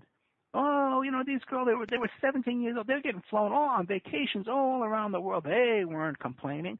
Okay, the fact is that these girls were 14 years old, okay, when they were first being approached and first being molested. Okay, that they were being mind controlled, manipulated, and overwhelmed by this much older man and his staff of thugs that he had working for there in that house. Everyone who worked in that house, okay, should have been arrested. They were all interviewed, okay? And one of these things was one of his butlers, the one who later on was arrested. I'm going to take a break here. His butler that was arrested for the that thing there with the address book, he said that up to 3 times a day, 2 times to 3 times a day, little 13, 14, 15-year-old girls were showing up at his house to massage him. That's enough of a crime in my book, okay, that just doing that alone. The fact that he had all these child pornography pictures in his home, that's another reason this guy should be under the jail at this point. Now, if you think that's a lot, what I'm telling you now, I got a whole other page of notes that we're going to get into here with some other stuff that I have personal involvement with. So we'll be right back after this message. You're listening to the Opperman Report, brought to you by audibletrial.com/Opperman Report. We'll be right back after these messages. you're looking for essential oils, stop by and check out Essentially Tammy on Facebook. She is Young Living Essential Oils Independent Distributor. These 100% therapeutic grade oils help support the body's natural functions. You can click on her website posted on Essentially Tammy, that's T-A-M-I, to see the current deals and check out the benefits of oils such as frankincense, joy, valor, lemon, thieves, Panaway, and many more. Email Jocko Tammy, that's Jocatami @yahoo.com, or call 352-239-8546. That's 352-239-8546.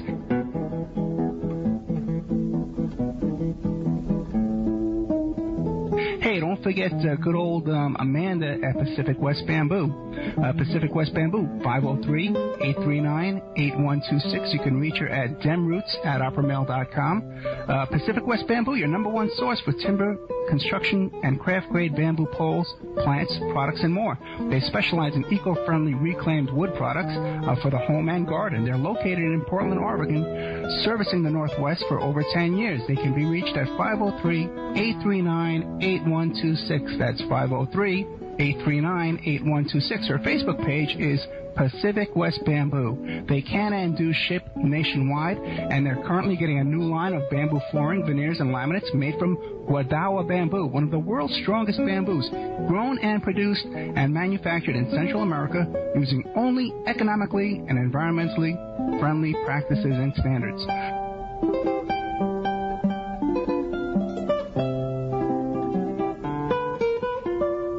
Good old Mike Ray at InfinityHomePlans.com. Check out Infinity Home Plans and Design Services, your resource for 3D and 2D draftsman services. They offer a multitude of products, including stock home plans, 2D digital drawings, 3D models, renderings, and more. That's InfinityHomePlans.com.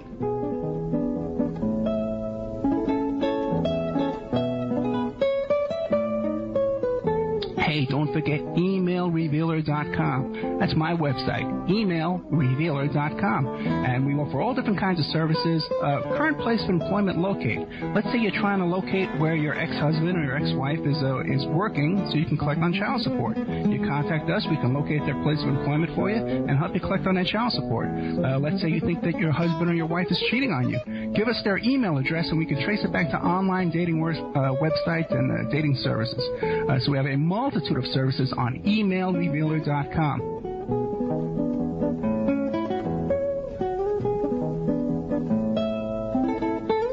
Hey, don't forget the New World Mexican Women.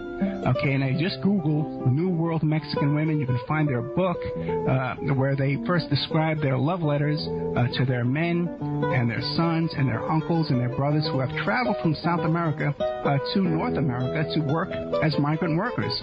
But the women down in this town, they're in Guerrero, Mexico, they want their men to come back. So they've written these beautiful love letters, and they've put them all in this beautiful coffee table book.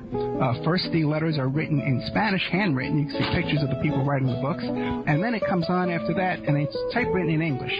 And then also, too, the second half of the book is teaching you how to make authentic Mexican jewelry from these New World Mexican women. You can find their book on Lulu.com. It's only $19, or you can download the digital edition for free. That's New World Mexican Women, and it's a two-part book where first part is the love letters, and the second part is the making the handmade jewelry, the authentic Mexican jewelry. But you can also contact them. Okay, welcome back to the Opperman Report. I'm your host, Private Investigator Ed Opperman. The show is brought to you by Audible.com. Go to audibletrial.com, get yourself a free audio book. Hey, real quick, hey, Scott, I want to thank you for helping to produce out tonight. And Patty, can you guys want to give a plug for what's coming up on your shows? No, go ahead, Patty. Okay, I'll go first. Okay. She's so slow. Patty's so slow. Like a turtle. Turtle, that's what I am. Yeah. Saturdays at 3 p.m. Central Standard Time, where the wild things grow on the Awake Radio Network at www.awakeradio.us. And then Mondays at 4 p.m. Central Standard Time, Turtle Talk on the Awake Radio Network. Thanks. Okay, Scott. Yeah, I got a fast mute button. So it's like, Crossing the Void Radio comes on Wednesday nights at 9 p.m. Eastern Time on the Hazy Radio Network. This week it's going to be a great show. We're going to be talking about the anniversary of the day the music died, which is February 3rd, 1959. The next day, February 4th, of course, which is the Wednesday. R. Gary Patterson, a music genius, music encyclopedia, knows everything I've ever asked him about, is going to be on the show, and he's bringing a special guest with him, Miss Peggy Sue Garren, the woman who actually inspired the song Peggy Sue. Oh, very good. I'm tempted to break in a song. Okay, Scott, thank you very much, and thank you, Patty Walking Turtle, which is why I said she was so slow. So we'll get right back into this real quick, so I don't have that much time. But let's see. Okay, where did we leave off? Oh yeah, what do you know? This guy with this case in 2005. Now, what happened is, as soon as the cops started knocking on these little teenage girls' doors to talk to their parents and interview these teenage kids, of course these little kids started talking to each other. Word got back to Epstein. What he did was he hired private investigators.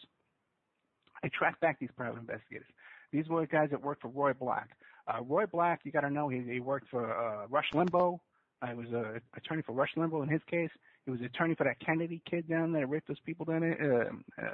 So Roy Black is a huge, powerful lawyer, and here he has his PI contacting these little girls now and asking them, hey, what are you telling the cops? What are you going to say at your next interview?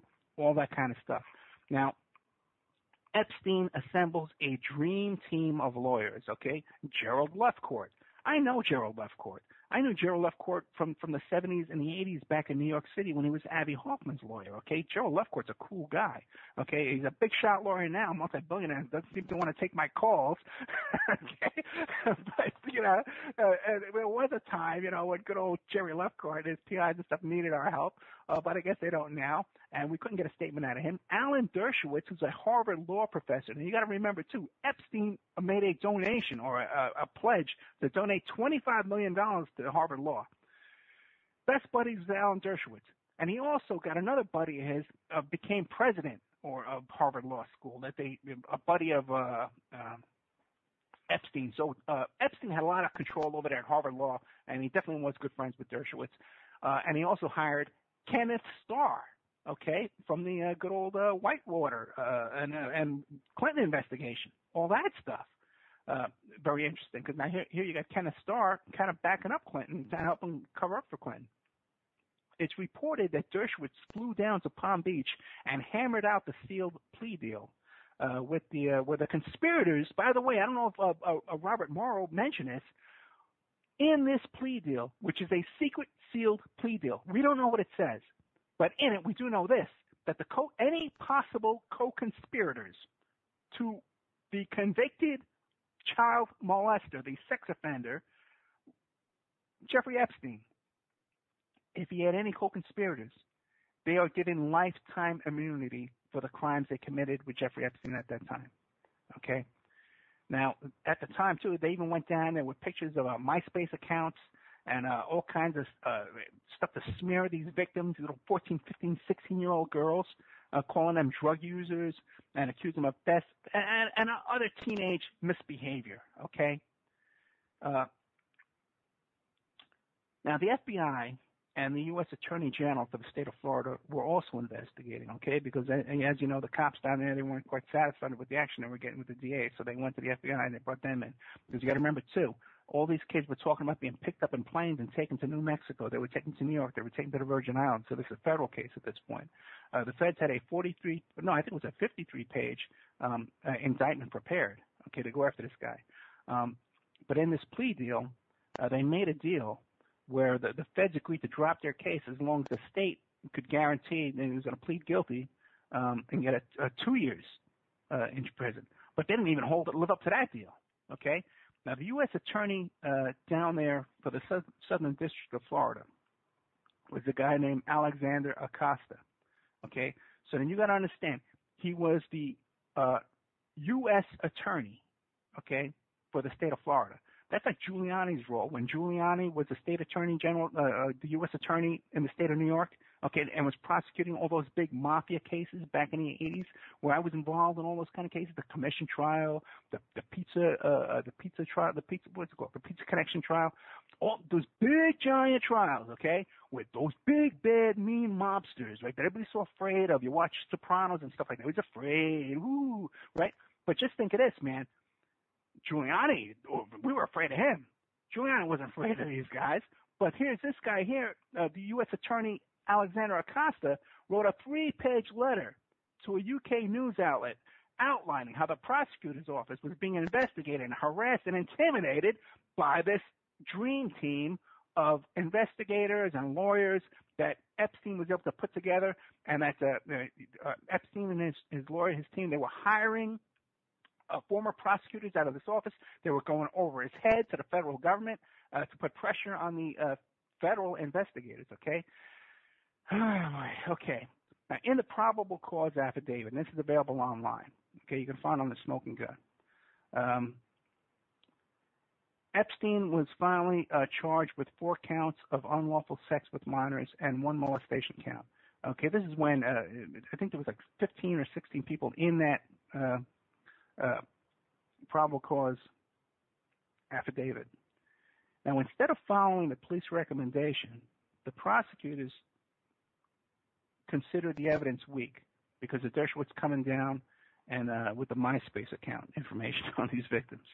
Okay, so rather than either choosing to prosecute or decline to prosecute, what he did was he presented it to a grand jury, which is very unusual.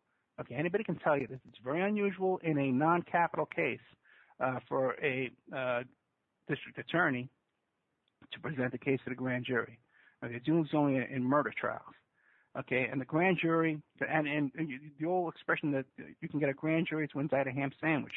So if it's like the jockeys in those fixed races, man. If they're pulling back the reins on the horse, you know, this is what the DA can do when he's presenting his case to the grand jury. They can pull back the reins, man, so that the grand jury does not return a true bill of indictment. In this case, they probably tried as hard as they could, but they did come back with a true bill, but only for one single charge of felony solicitation of prostitution, okay, which is a joke when you consider that the home was filled with child pornography. You got several witnesses, victims, who come right out and say, and corroborating witnesses that said that they were underage, statutory rape, all kinds of stuff.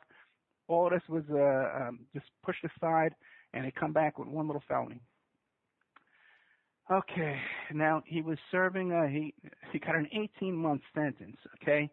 But of that, he only served 13 months, okay? And on his release, he became a registered sex offender, which he is today. But you know what he does? He gives his Virgin Island address for his sex offender registry.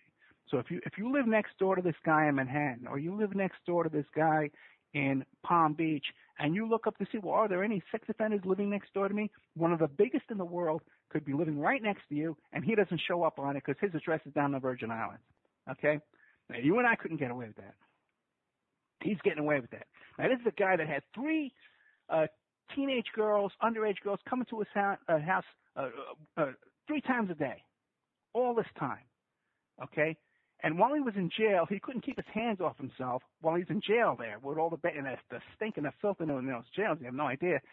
But even for the 8 hours he was in there a day, he couldn't keep his hands away from himself that he has to buy Lubriderm hand lotion and petroleum jelly, okay, in jail.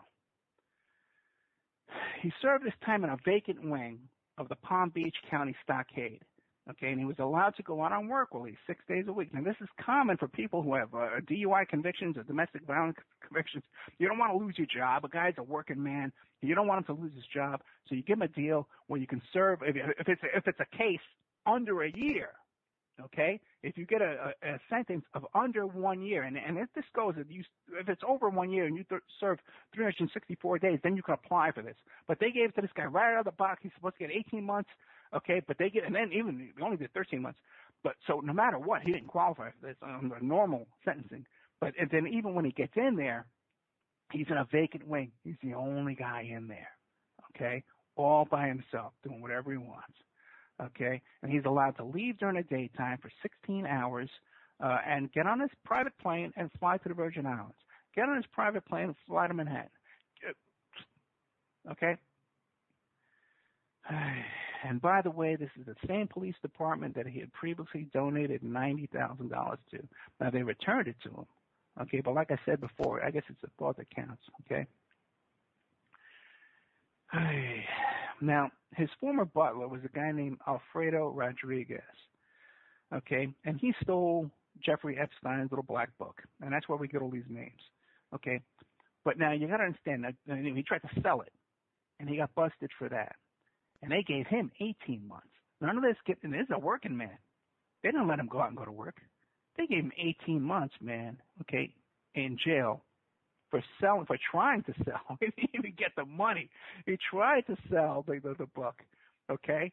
And Special Agent Christina Pryor reviewed the material and agreed it was information that, quote, would have been extremely useful in investigating and prosecuting the case, including names and contact information of material witnesses and additional victims.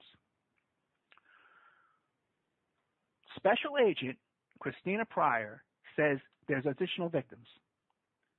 There's additional witnesses. Okay? They have the book now. Why can't they prosecute these names? Okay? Well, one reason why is because in the plea deal, his co-conspirators got lifetime immunity for those cases. But they should still be surveilling these people and trying to come up with something else. You'd think they would. Out of all these things, you'd think they would come up with one or two.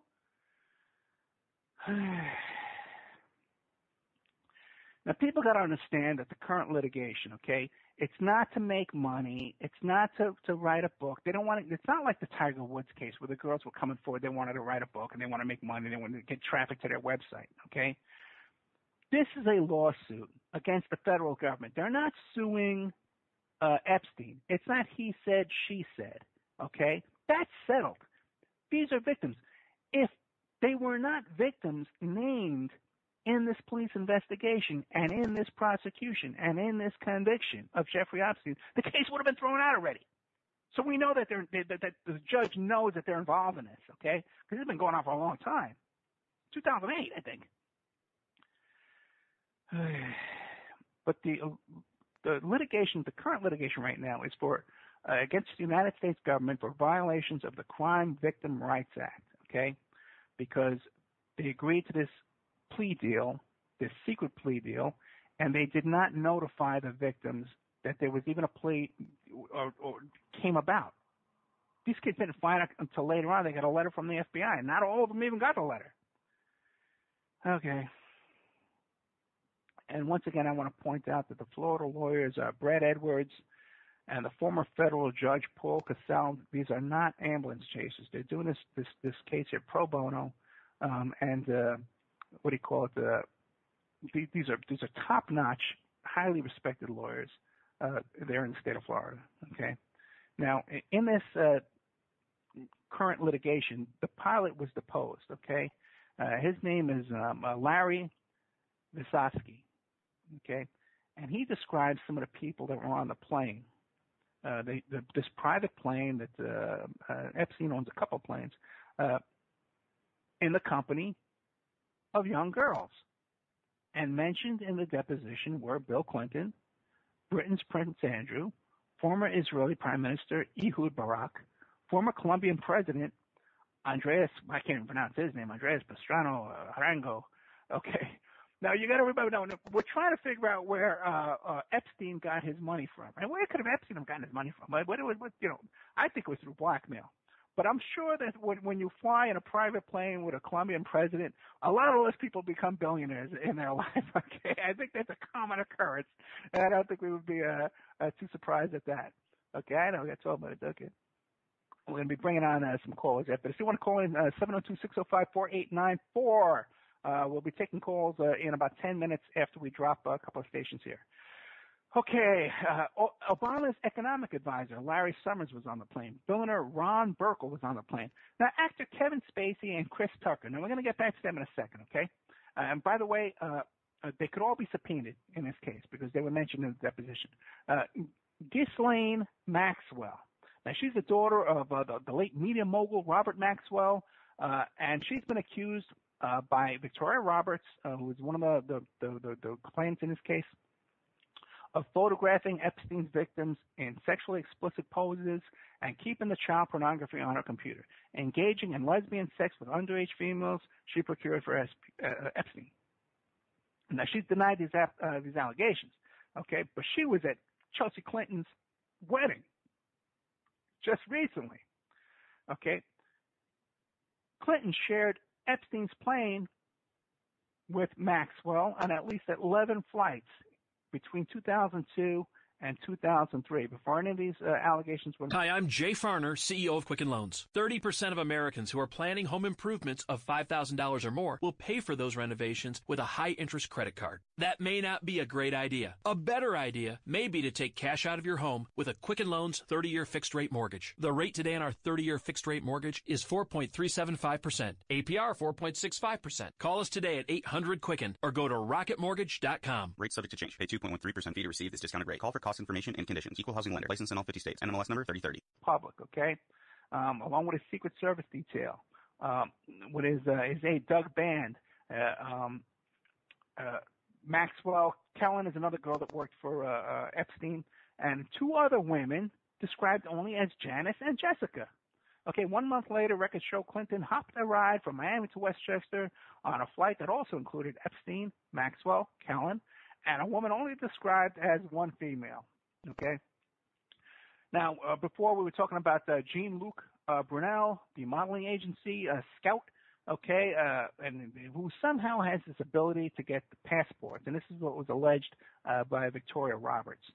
Who else flew on the plane? Courtney Love. Now, you remember we had Courtney Love's father on our show.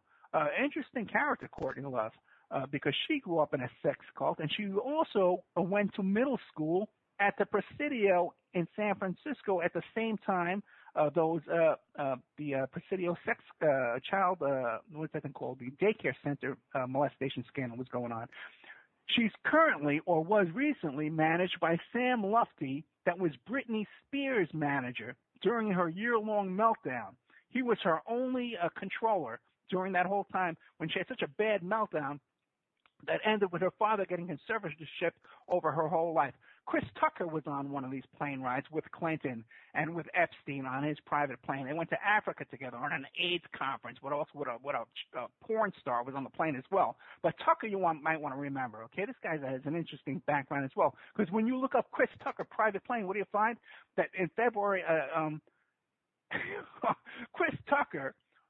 On his he has his own private plane, by the way, too. I don't know how he pulled that one off, but he has his own private plane too. And he flew the little boy Gavin Gabino, the little boy that was in the with Michael Jackson in the last child molestation trial, living with. He's the little boy that was hugging and laying on Michael Jackson in that Martin Bashir documentary, Living with Michael Jackson. And then after that aired the next day, there was a big giant scandal because everyone says, what the hell's going on with this little boy and Michael Jackson holding hands and then hugging and all this kind of stuff, being all weird. And there was such a media storm that little Gavin called up Chris Tucker and said, please, Mr. Tucker, put us on your private plane and take us back to Michael Jackson. Now, you think there was a media scandal over this? They would get him as far away from Michael Jackson as they could. So I don't know if it's this little boy's intention that he wanted to go back to Michael Jackson, or there was another inspiration to get this kid back to Michael Jackson when the crap was hitting the fan during that. Kevin Spacey. Now, you want to look into this thing with Kevin Spacey about there was this weird thing that went on with Kevin Spacey in London. Now, some people say Kevin Spacey's homosexual. He denies it. I don't know. But there was this weird thing that happened with him in the middle of the night in a park in London where he claimed he was mugged, and then he went back the next day and said, I wasn't really mugged. I tripped over my dog. We don't know what happened there. But again, this is this weird cast of characters that we have here on this plane with Clinton and Chris Tucker and all these people, the Israeli prime minister and porn stars. Porn actress Shantae Davies. This is not me making this up. She's on the flight records, okay? She was on this plane. And by the way, too, the companies that she did her little films for, these little softcore film stuff like that, was bought up by Larry Flint. So who knows what's going on there. But it's just weird stuff, okay? Weird stuff. Now, in the Black Book, let's give you a little list of names in the Little Black Book.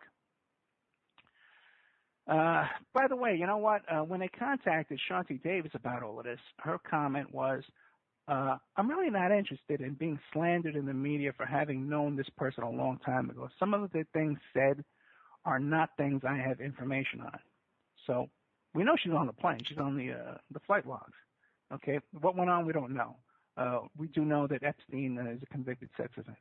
Now, other high-profile names in Epstein's book include Special Envoy for the Middle East Peace, George Mitchell, New York City Mayor Michael Bloomberg, New York City Governor Andrew Cuomo, Barbara Walters, Alec Baldwin, Ralph Fiennes, I don't know who he is, George Hamilton, Dustin Hoffman, Kevin Spacey, Liz Hurley, Lauren Hutton, Janice Dickinson. Now, Janice Dickinson is a woman who's been a victim. She's an abuse victim. We know that for a fact. She came out by the Bill Cosby case. We know that. It seems like she's the kind of person who could be a serial type victim of this kind of thing. Okay, because her name does seem to turn up over and over again. Okay. Guys, we're not taking calls yet, okay? Give me a couple of minutes. We'll take calls at around 7 o'clock when we drop a couple of stations. Let's see who else was on the plane. Naomi Campbell, Christy Turlington, Henry Kissinger, Joan Rivers, Courtney Love. We talked about Courtney Love. Mick Jagger. Now, Mick Jagger is an interesting guy. I'd like to hang out with Mick Jagger. But why would Mick Jagger want to hang out with Epstein? Okay? We have Vicky Ward's article and stuff like that. She says Epstein wasn't an interesting guy. No one thought he was interesting. This guy had one appeal to him, okay? And that was just about it. Cornelia Guest, Phil Collins, Itzhak Perlman, Simon Le Bon, Charlie Rose, Richard Branson. Again, why does Richard Branson need this guy? Playwright Candace Bushnell, Vera Wang. Okay, I think we've heard some stories about Vera Wang in the past. And erotic film star Koo Stark, who once dated Prince Andrew. And then you got all kinds of people down from Palm Beach, money guys. What are these guys? Jimmy and Jane Buffett, you know, those kind of people. So that's where we are with that, you know.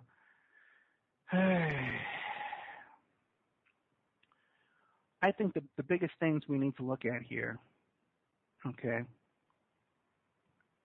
we're going to be dropping PSN in 2 minutes. PSN, thank you for being on the air tonight. Next week we have Mark Ebner. We'll be talking about Bill Cosby. We'll be dropping also to Hazy Radio in a couple of minutes. And coming up after me on good old Hazy Radio is Clarissa, who's the host of Periscope Uncensored, and she's going to have a guy on there named David Roundtree, who's like a Ghostbuster type, I think, a ghost paranormal investigator type. Okay, now, so back to my investigation of this situation here. I think this is something we're going to revisit many times in the future, okay, because there's just way too much meat here. I also think that Dershowitz, I agree with our guest tonight, Robert Morrow, that Dershowitz is scrambling, and he's a loose cannon, and he's kind of all over the place, okay? So we're going to be leaving PSN, we're going to be leaving Scott Hare, we're going to be leaving the Talk Superstation. Thank you all. We had a great catch. We're not taking calls. Give me a break.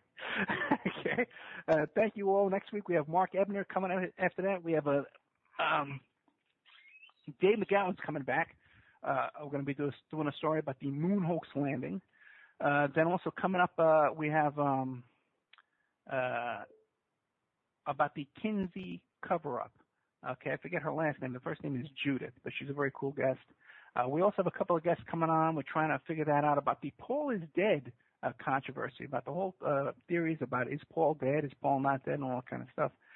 And our guests are of the opinion that yes, Paul is dead. Okay, and then we hope to have Nick Bryant. Nick Bryant's the author of Franklin Scandal. Okay, I'm going to have a link to that up on the Opperman Report blog. Okay, and don't forget, if you want to get a hold of me, it's oppermanreport@gmail.com. You can find me there if you want to advertise, have some questions. People send me a lot of good guests. Someone sent me some links about Marilyn Monroe. I'm going to be doing a show about that as well soon. So thank you all. We'll be saying goodnight to PSN. Well, the PSN's gone already. And say goodnight soon to TalkStream, Talk Superstation, and good old Scott here, and Hazy Radio. We're going to take some. Oh, you know what? After our break tonight, we'll start taking some calls. 702-605-4894 for the after show, hosted by Ed Opperman, private investigator. And you can Skype us at ed.opperman on Skype. Okay, and we might have to add you as a friend, but we'll get you calls. We'll take a nice little 5-minute break at the 7 o'clock hour, and we'll come back right after this. I want to thank Robert. Not the music you were expecting? Know what you're getting into with your music and your internet. Straight Up Internet is $50 all in, no hidden fees. And like this music, you can even pause it. Straight Up Internet. Know what you're getting into. With the Capital One Saver Card, you earn 4% cash back on dining and entertainment. That's 4% cash back on We Scream for ice cream. Oh, I want strawberry. And 4% while you're screaming at the amusement park. The Capital One Saver Card. Earn 4% on dining and 4% on entertainment. Now when you and the family go out, you cash in. Capital One. What's in your wallet? Terms apply. Capital One Bank, USA, N.A.